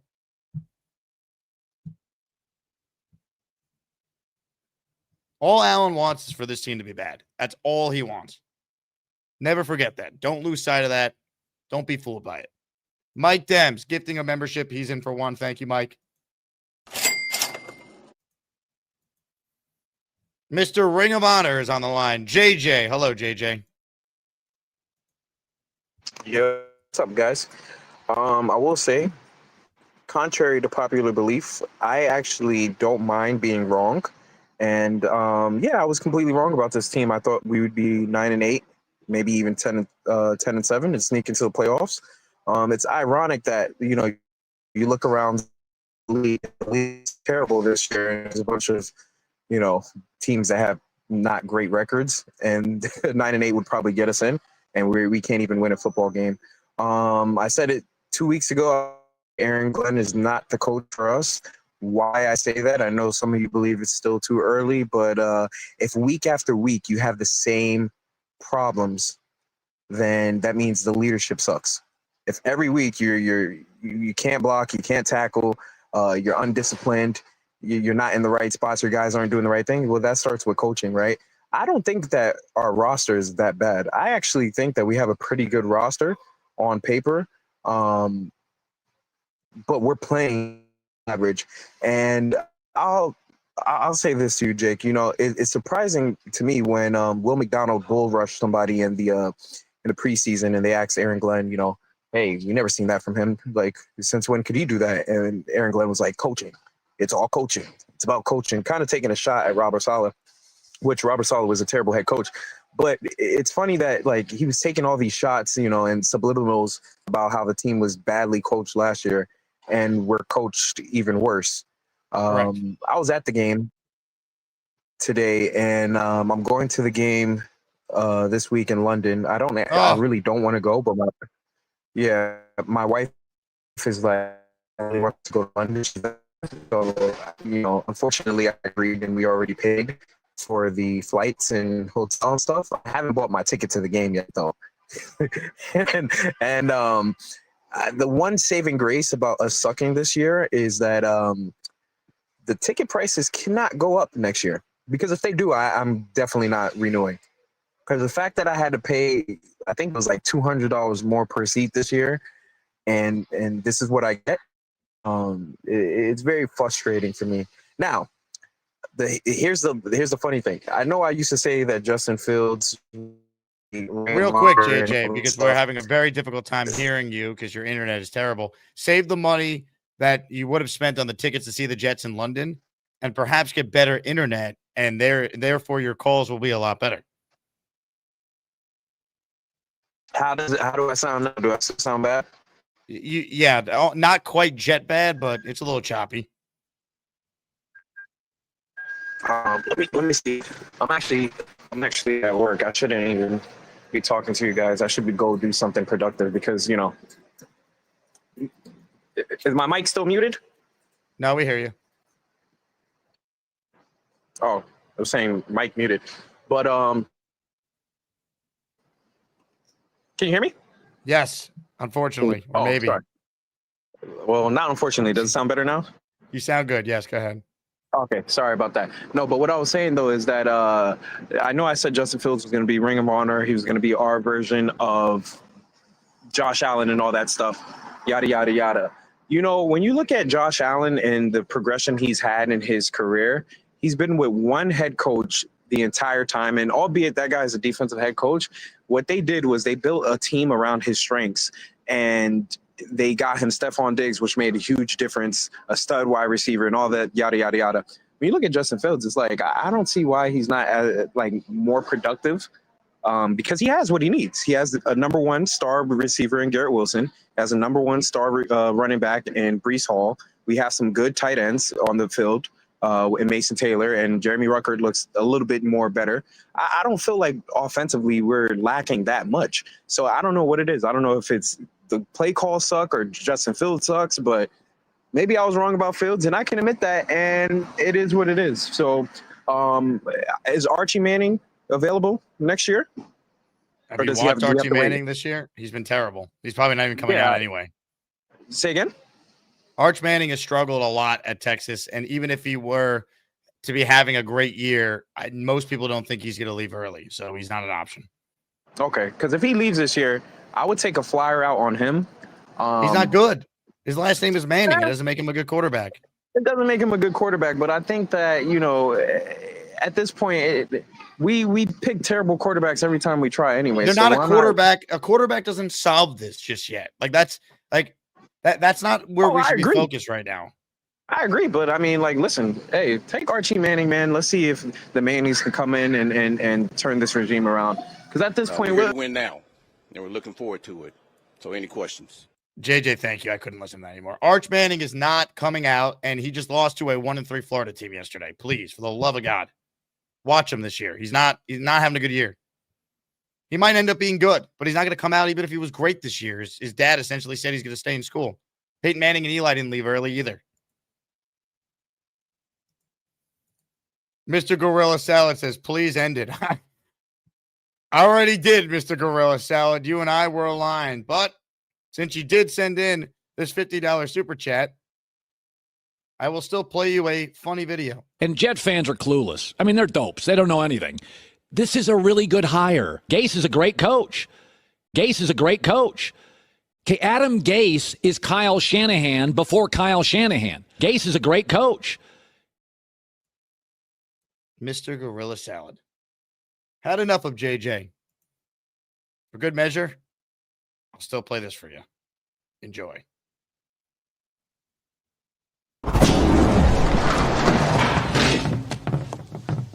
Now look what you've done, JJ.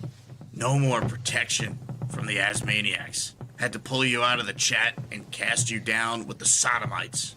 Some time in here will feel like you've been run over by the lane train. You understand me? You catch my drift? Give him another 24 hours to think about it.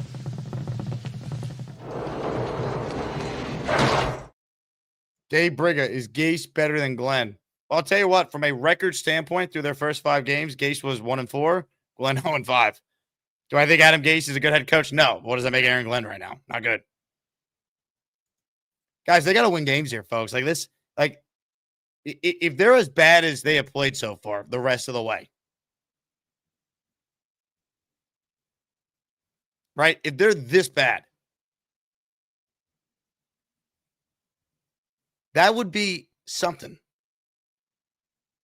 Because think about it. Gase won 7 games his first year. Saleh won 4 with a way worse roster than this. Way worse.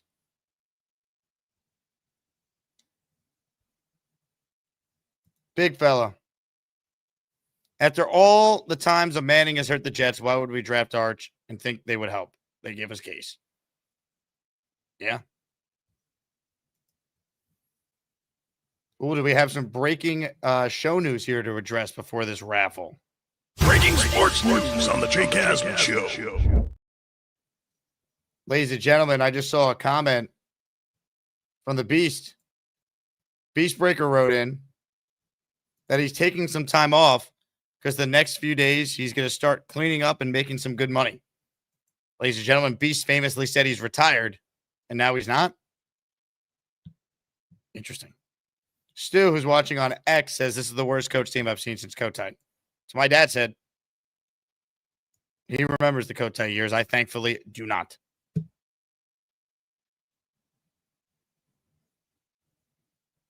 Unreal. All right. Tim J, you're in the raffle for 1. Thank you, Tim.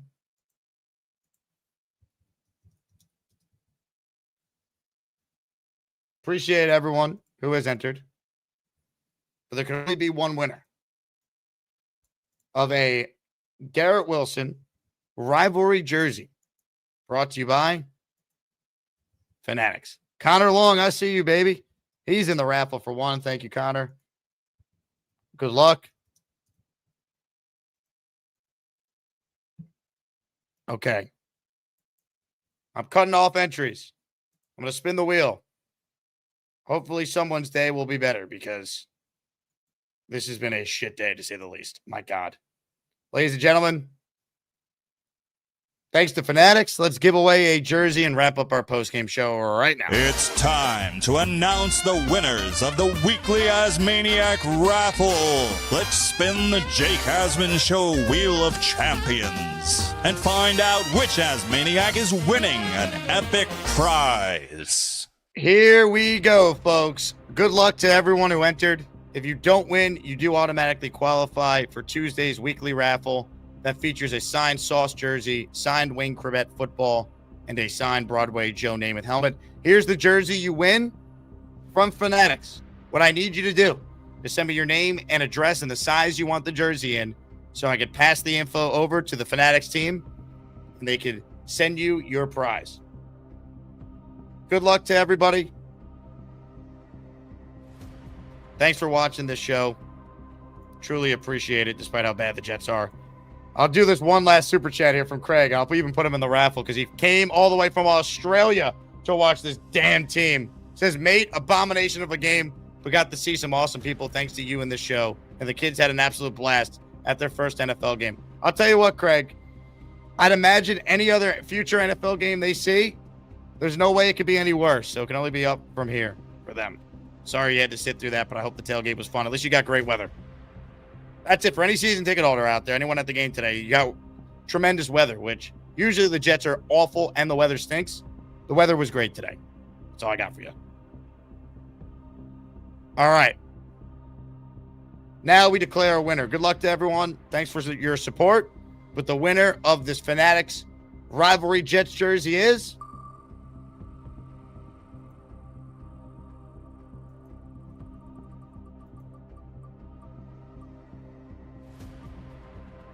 Wild Card. Wild Card, congratulations. I'm assuming that is not your government name, so do me a favor. Email me your name, your address, the size, and we will be sending you this Garrett Wilson jersey, courtesy of Fanatics, who is sponsoring this post-game show giveaway. Again, I want to thank everyone who watched.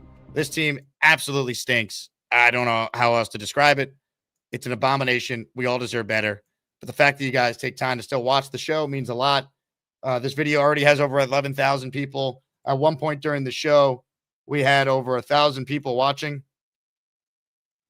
We had over 1,700 people watching. We topped out at, as the Yankees are playing a playoff game, which is super impressive. So thank you to everyone for your support. We're in this together. I think we're going to have Beningo tomorrow. I'm going to text him and confirm.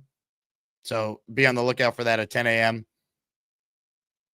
Where do we go from here, man? Well, we get up early and watch the Jets at 9:30 in the morning this week, so can't wait for that. Again, thank you all. If you haven't, please join my Patreon. That is the best thing you could do to support me. $6 a month, but if you sign up for the year, it's even cheaper. Bonus shows, your name added into the intro. I haven't sent Gator the list of names yet. I'll give people till tomorrow to do exactly that. So, yeah. I mean, thanks to everyone for your support. I wish I had answers, man. Once again, I will reiterate what I said at the start of the show. My advice to Aaron Glenn, don't practice this week. Because if this is what it looks like when you have a really good week of practice, for the love of God, just don't practice. Then at least we can explain the performance. God. Love all of you. Hang in there, Jet fans. Enjoy your night. And as always, thanks for watching the program.